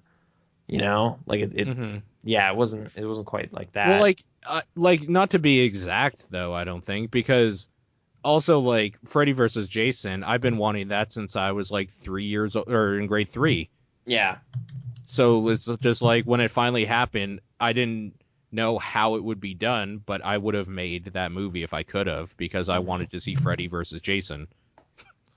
Now I'm just looking at like American movie, just Okay. making movies. You know, but I mean like that experience of just like, oh no, I could totally do it, and it's just like, oh, this is going so badly. Like I just like I have a lot of doubt, I guess, self-doubt about like pulling it off. So I mean, when I say like I would totally make like Cabin in the Woods, this is assuming I had the finances and like people to help me do it.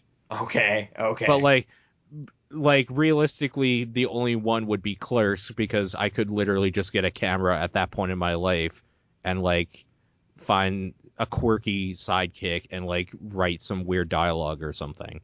Mm-hmm. Like that wouldn't have been hard to do. It's like maybe like something like the Smash Brothers documentary that's on YouTube.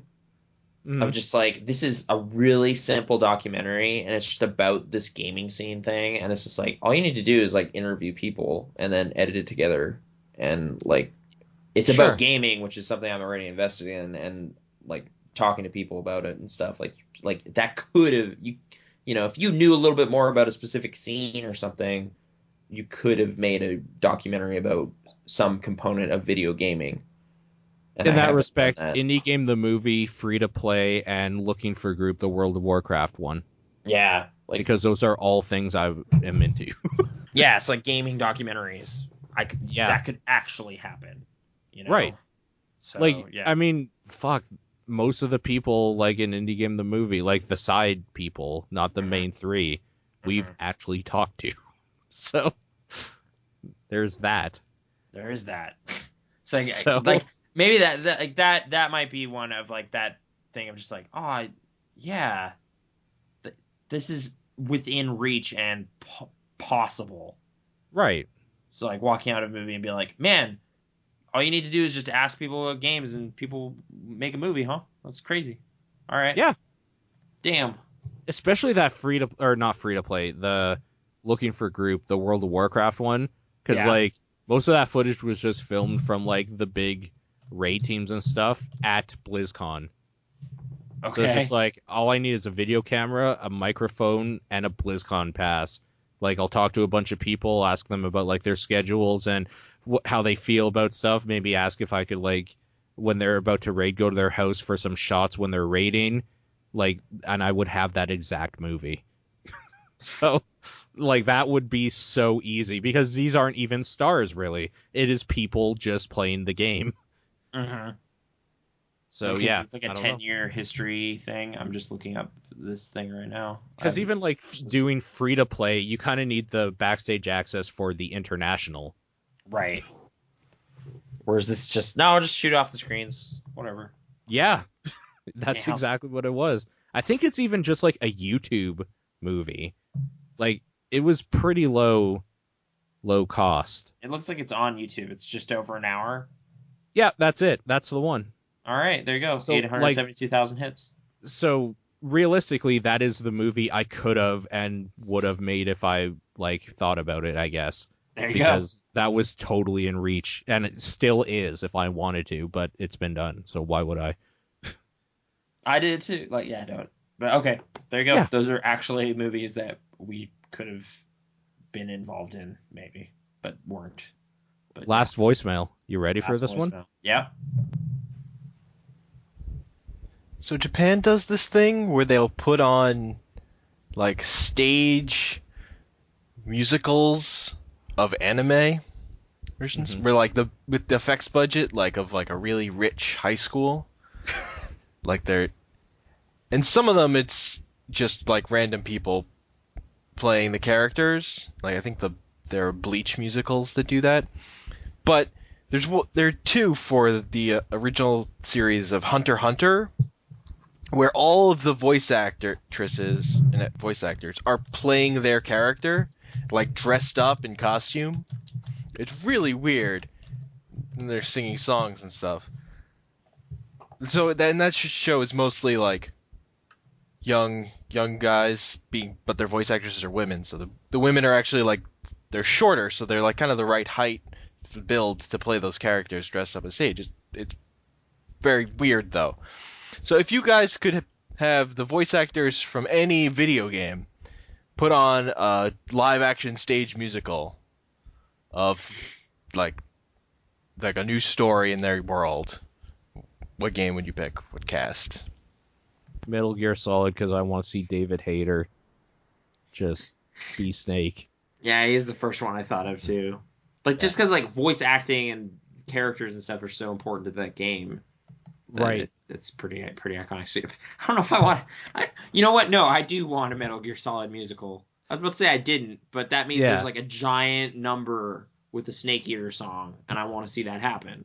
So Metal Gear Solid 3 specifically, get the voice cast and put on a show. Dude, that would be great if it like. Okay, so I'm gonna set the scene for when this is gonna happen. Mm-hmm. It like a fight has just happened. Snake runs backstage. Darkness. Then the curtains open up a little bit more. An orchestra comes out, and you see Snake slowly climbing a ladder, and they start playing Snake Eater very low. Just like what? That would be great. The ladder scene. Yeah, I'm just like, how do you loop that ladder forever? Because it's so long. All right. Yeah. So that ladder goes into a hole in the ground, and like kind of like an escalator, right? That goes back around upstage, then to the top, and then back down. So it's a giant looping ladder. Perfect. So it's dumb. a giant stage gimmick. They have to like reuse it in other parts just to better justify it. Yeah. Now I'm just thinking about like the logistics of this giant weird circle ladder thing, but what else? There was another one in like the back of my mind. Oh, I guess not really a musical, but I was actually thinking like 999 or Zero Escape, like mystery theater. If you were to do like kind of little murder mystery episodes, okay, with that kind of premise or something, that might be like a fun stage show. But I don't know that it would work as a musical, and I don't think I want the voice acting cast because there are some grating performances in the second one, like in the one with voice acting. But actually, most of the cast does okay. It's really just this weird rabbit character has the weirdest voice that they chose for it. Fortunately, you never need to hear it after you've gone through the tutorial, essentially. But yeah, so yeah, Zero Escape. Want more Zero Escape stuff in more forms, including theater. What about Shadow of the Colossus? That'd be so difficult. That would be great to see how they do like these Colossuses on a stage. And the music would swell up and outgrow. Like it's like climbing up this like just what would it just a shaggy like thing with like rope ladders or something? It would essentially be the Mega 64 video of like this dude jumping on another dude and this like rug. Like just like if it's like a Cirque du Soleil themed show that's based on Shadow of the Colossus. Like event okay, actually all that stuff is just hey, I don't know, like Beatles or like water. Like they just have like random ass themes. Eventually it's like, well, everyone who cared about the Beatles is dead. What do people care about now? Shadow of the Colossus. Okay. Then you do that. Video games. Wait, what? Beatles and water? No, I'm trying to think of like the themes behind their show, like Aquas or something, and it'll just be like water-based, Oh, okay. you know, circus performing kind of stuff. But if it's like, hey, 40 years from now, the things that their target demographic are like nostalgic about is video games. So there's like just dudes dressed like Mario, probably just be generally Mario themed, like video game themed rather, but just circus stuff. I would go see a Acrobatics. Mario stage play Yeah, okay. or like a musical. I mean, I went and just saw. a plumber. That's the thing. I went and saw just like an orchestra is going to play some music from various games. Like Video Games Live is just kind of unimaginative music video game thing, you know. Sadly, like it's cool. I went and saw it, but if they did a whole show, like with a theme and like masked, They have done like the theme shows, but or like the big Zelda one and everything. Like I the wouldn't concert. go to that though because I like the different themes that they do. Right. But I don't mean like it's like, oh, here's a night of Zelda music only. I'm saying like here's a Zelda opera. Right. Like that would be something. That might be something stupid, but I would want to see it. Yeah, it could be okay. I'm not sure. I mean, they did a fucking Broadway play of Spider-Man, so why not? They did. It's supposed to be terrible. I can't wait for Video Games Live again. I just want to hear Snake Eater again in person, like that. It's so good. I just like hearing like an actual orchestra, like play it on a stage and somebody singing. So good. I don't know why. That theme is just fucking amazing. Anyways, I guess that's our answers for that. We have a few Twitter things we can go through quickly. Admiral FZ asks, Borderlands pre-sequel too short, just right? Do New Game Pluses count towards game length? I don't think New Game Pluses should count towards game length. With Borderlands pre-sequel, it probably does. And I think Borderlands 2 overstayed its welcome, so shorter is better. That's my opinion on that. Sorry, I have to confess, I looked up like Legend of Zelda Opera, and what I got instead was the DJ Zed playing like this hot Legend of Zelda electronic jam. Okay. And it's just kind of going for it, like just people jumping around. Okay. It's a cool stage setup too. I haven't been to a concert in a while. It's kind of neat, but okay, I'm gonna close that. What was the question? Borderlands pre-sequel too short, just right? Do New Game Pluses count towards game length? I kind of like New Game Pluses counting towards game length because then I can choose if I want to see that story throughout more or not. Like if I want to see it again and like upgrade my character more, I thought Borderlands 2 overstayed its welcome for me, so that's why I didn't play through that game again. So pre-sequel is probably just right. I have to finish that game still at some point. Do you want to though, or a little bit? It's not too bad. It's like a different shooter feel, so it's kind of nice every now and then to just get the Borderlands gameplay without like the annoying ass Tiny Tina jokes all the time. Necronoma Gamer, what are some of your guys' favorite game shows, and who's your favorite game show host? Whoa. I liked Video and Arcade Top 10 and Nicholas Pickles. What the hell is Nicholas Pickles? I don't know if that was... his name might have been something else, but do you remember Video and Arcade Top 10? I don't think so, no. I'm looking up Starcade, though, because we're talking about video game shows now. But I remember watching like some kind of archived videos of Starcade and just being baffled that it existed. But I wouldn't say that's like my favorite game show. Man, I like honestly, it's probably something boring like Jeopardy or something because you can just there's trivia questions. Maybe they'll actually have questions I can answer, and that'll be kind of fun. Because like so many, it's just Wheel of Fortune is kind of useless because it's just watching other people do something. It's just like, I solved the word puzzle, and they didn't, and they got it. Okay, like it's just a boring experience. Or like Price is Right is terrible, and it's like an hour. I didn't know it was that long. It is really long. Like, I guess it's just middle of the day television, so who cares? But I don't know.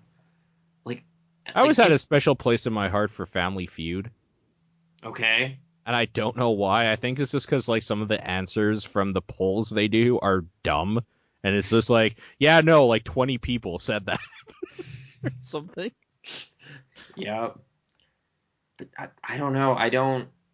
Like, it's probably, honestly, Jeopardy, and then Alex Trebek is the next answer. Like, he just does his job. What about Win Ben Stein's Money? I didn't really watch that. I knew it existed, but is it good? Well, it's essentially Jeopardy with Ben Stein as the main guy and Jimmy Kimmel. So no, it's not very good at all. Jimmy Kimmel was on it? Yeah, he was like the question guy who asked the questions, and Ben Stein would just be like, "Are you smart enough to win my money?" Wow. Like, yeah, it's stupid. I didn't know that's where Jimmy Kimmel came from. What about Who Wants to Be a Millionaire? I kind of like that show, too, for the same reason of just there's trivia questions for you to answer, but they're multiple choice. But I guess kind of like the, polling the audience and all those kind of lifelines. But it was always, I hated when someone just fucked up. It was just depressing. Like, it's like an early question where they just kind of make a dumb mistake. And it's just like, oh, you don't get anything. You really screwed up. Like, it's just like, I don't like seeing people embarrassed. And that show had that. Because it's one contestant. Like, you're in the hot seat. You failed. Like, there's no kind of, oh, well, this guy won. Like, if there's 3 people playing Jeopardy, and even if one is, like, minus $200 or something, you're like, well, it's a tough competition. Like, whatever. Like, it doesn't focus on it, but that just seemed to, like, dwell on failure. There were a few, like, trick questions sometimes, though. Like, not hard ones, but, like, you could easily fuck up if you weren't thinking a little bit more than normal, like, for early questions. Like, I think one of them was just straight up, like, how many faces on a tetrahedron? And, like, the answer is right in the name. Mm-hmm. But, like, when you think of what a tetrahedron looks like, you would say maybe 3.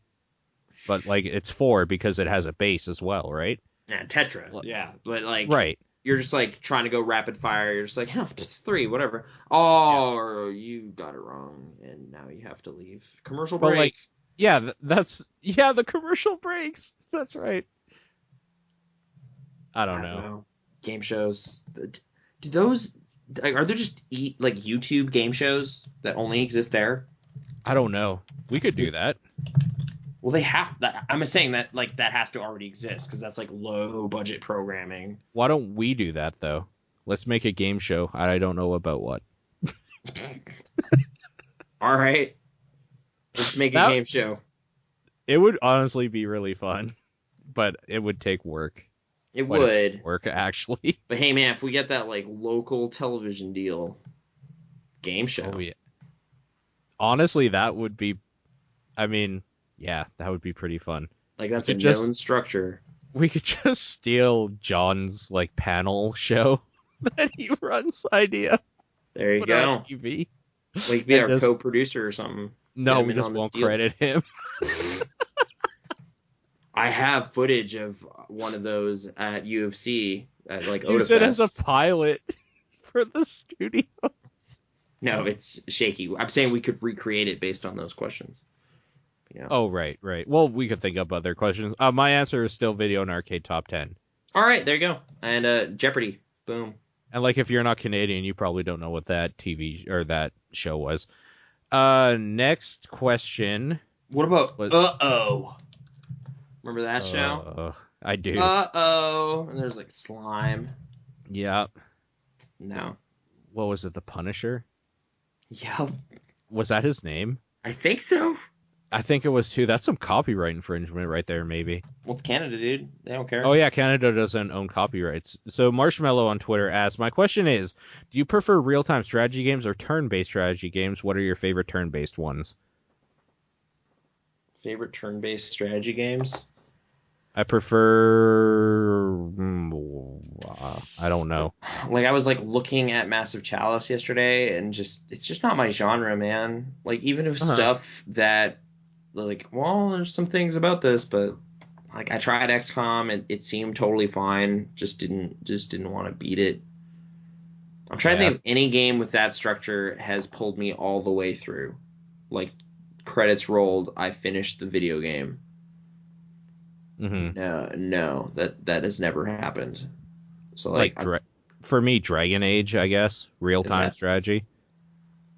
But like with the difference of you could pause it and like set your moves and then like unpause it and they'll do it. Oh, is that it's well then like KOTOR or something? Like that has that. Yeah, I guess so. It's kind of like an amalgamation. I did finish KOTOR, like the first one. Yeah. So I like StarCraft as well and Warcraft games. So real-time strategy is just automatically the one I prefer, I guess. But I also like some Final Fantasy games and Chrono Trigger. Sorry, I thought we were talking about like tactics games, like turn-based stuff. Well, I don't know. Turn-based strategy? I guess so, right? Like when I hear strategy, that's just what I assume. If we're talking like RTS stuff, like I played a bunch of Age of Empires, but yeah, Age of Empires is great. Yeah, so that's my go-to in that genre. I know it's not the best, but it's the one I Heroes of Might Magic games are, I think, turn-based. Like you would have a full turn, and then you would, and the Civ games for people that like those. Like I have Warhammer 40K. I've heard it's good. Like those RTS games, but oh yeah, Dawn of War. Maybe? Yeah, but yeah, they're okay. Okay, or like Company of Heroes, like that kind of stuff. But I haven't tried it. And then he follows that up with, "I don't give a shit about RTSs." Well, then fuck you. Like, why do you ask a question if you don't even care about half of it, you retard?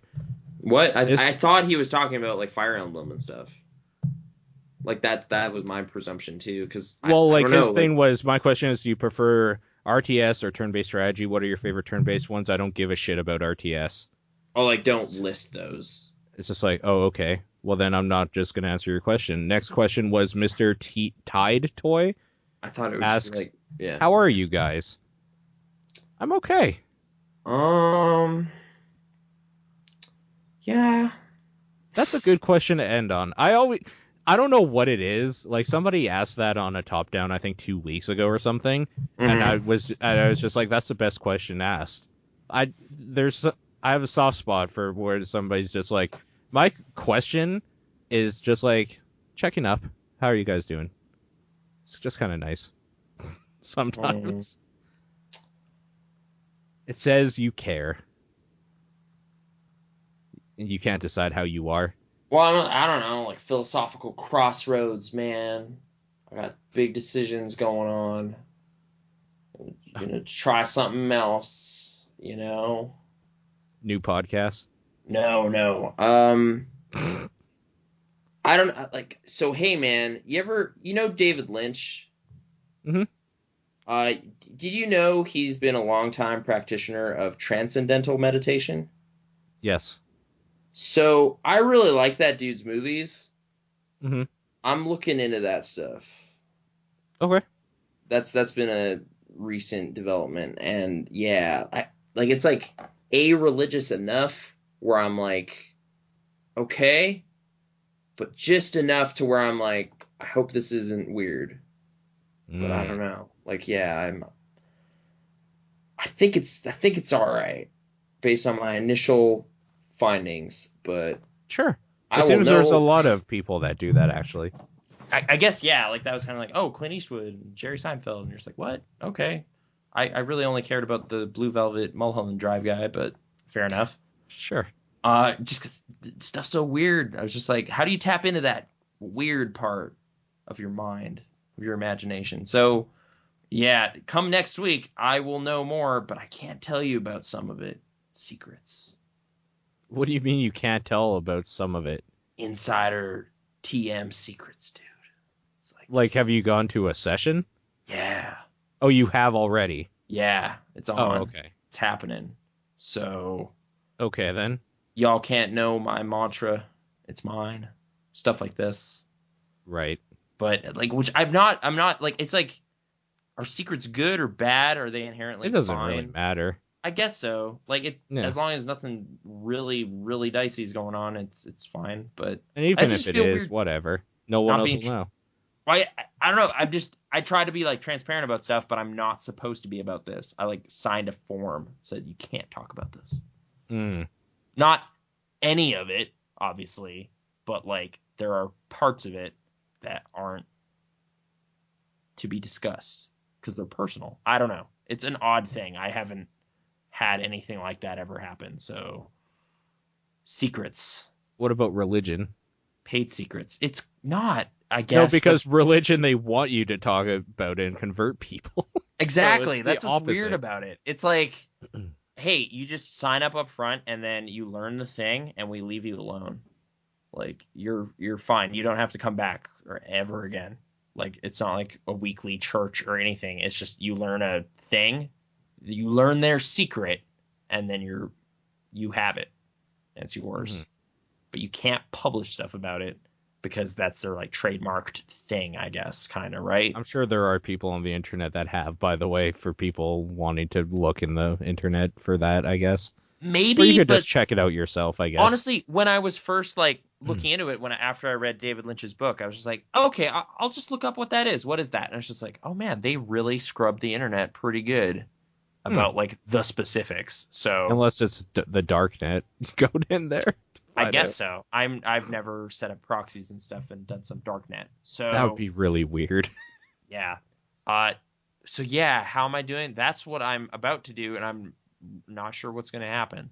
But yo, Twin Peaks is pretty good. We just finished the first season, so I don't know. Mines. There you go. I think that's it. Is that it for this week? Well, new state of consciousness, dude. So much for a short one, I guess. Yeah. Nice I just realized the time. Lean episode for you. Yep. 3 hours. Well, thanks for joining us as always. We'll catch you on the other side, and yeah, keep those barrels burning.